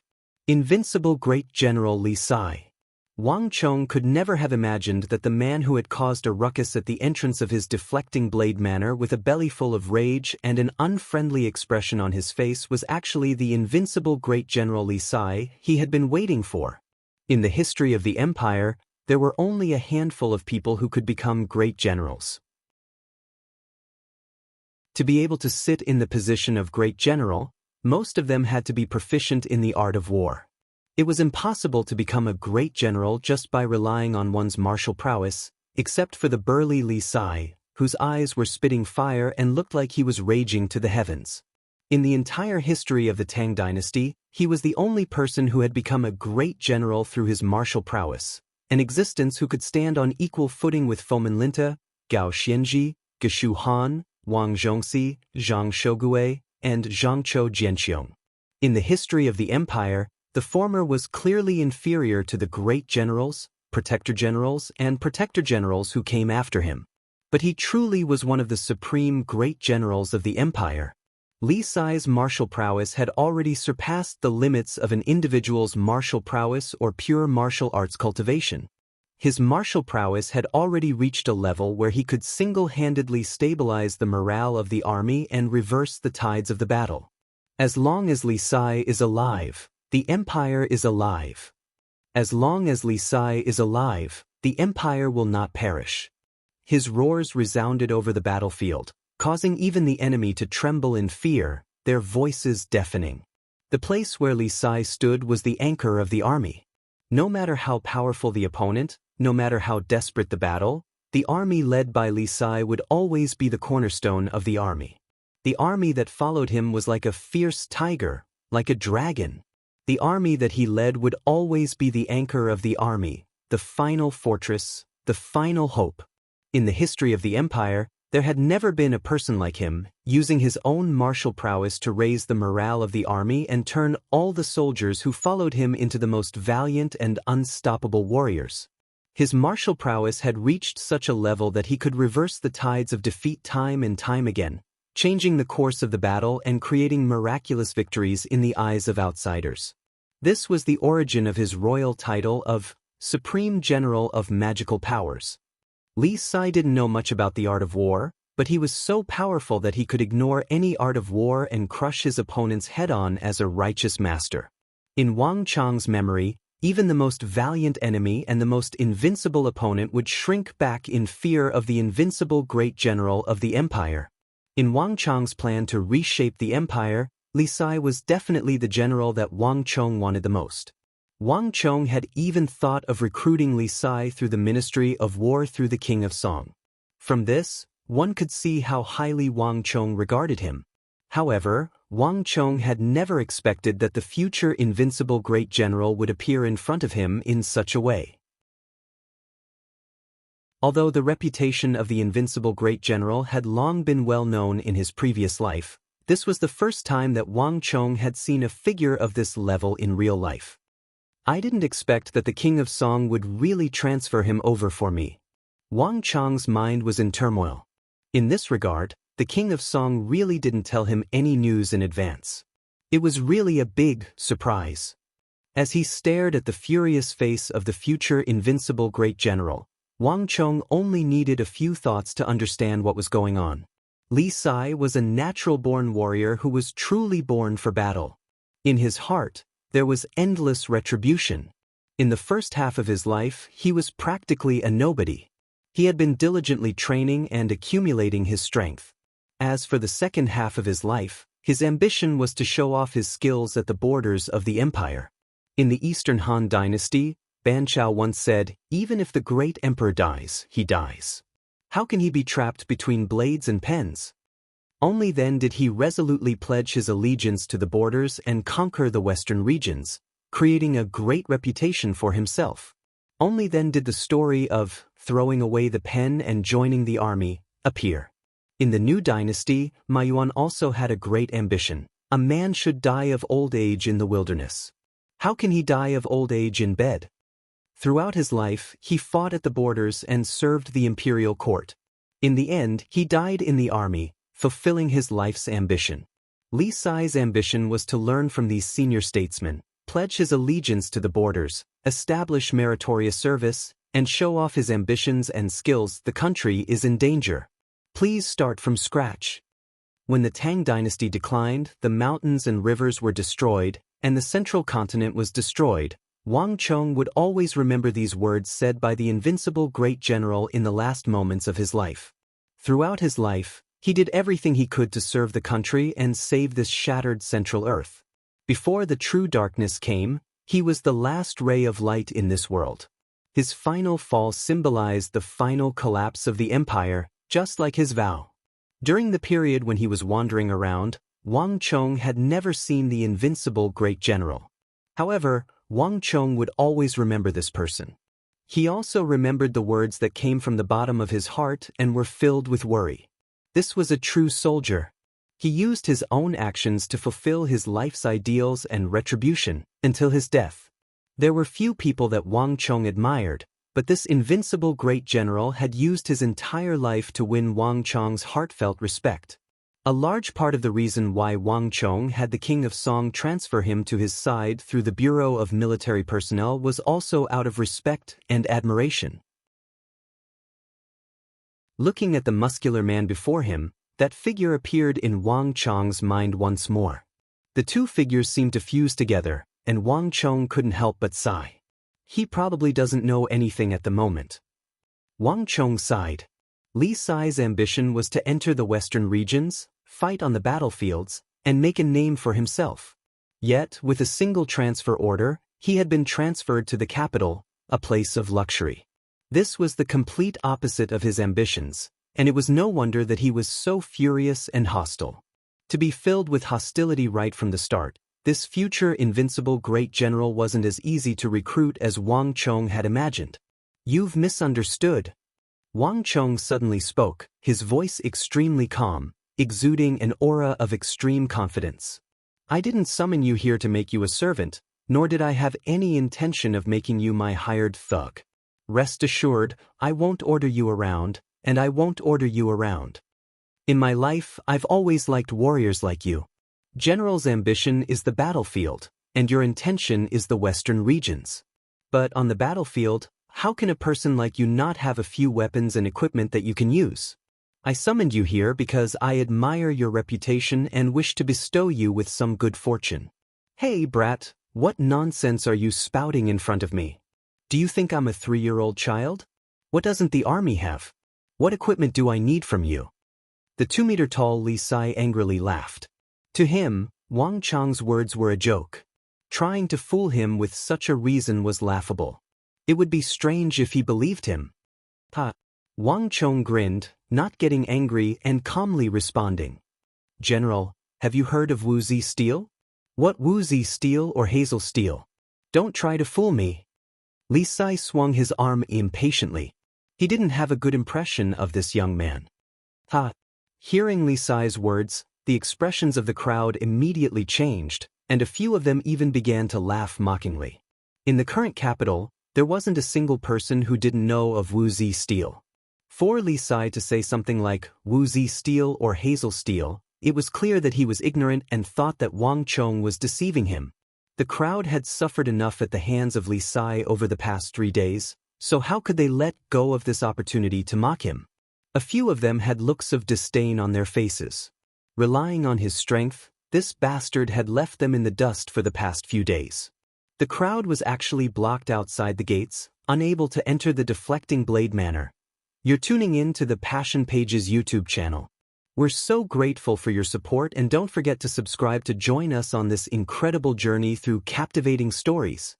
Your generosity through donations truly makes a world of difference, as it's the primary source of revenue that allows me to expand and enhance this channel for you. Thank you from the bottom of my heart for being a part of this adventure.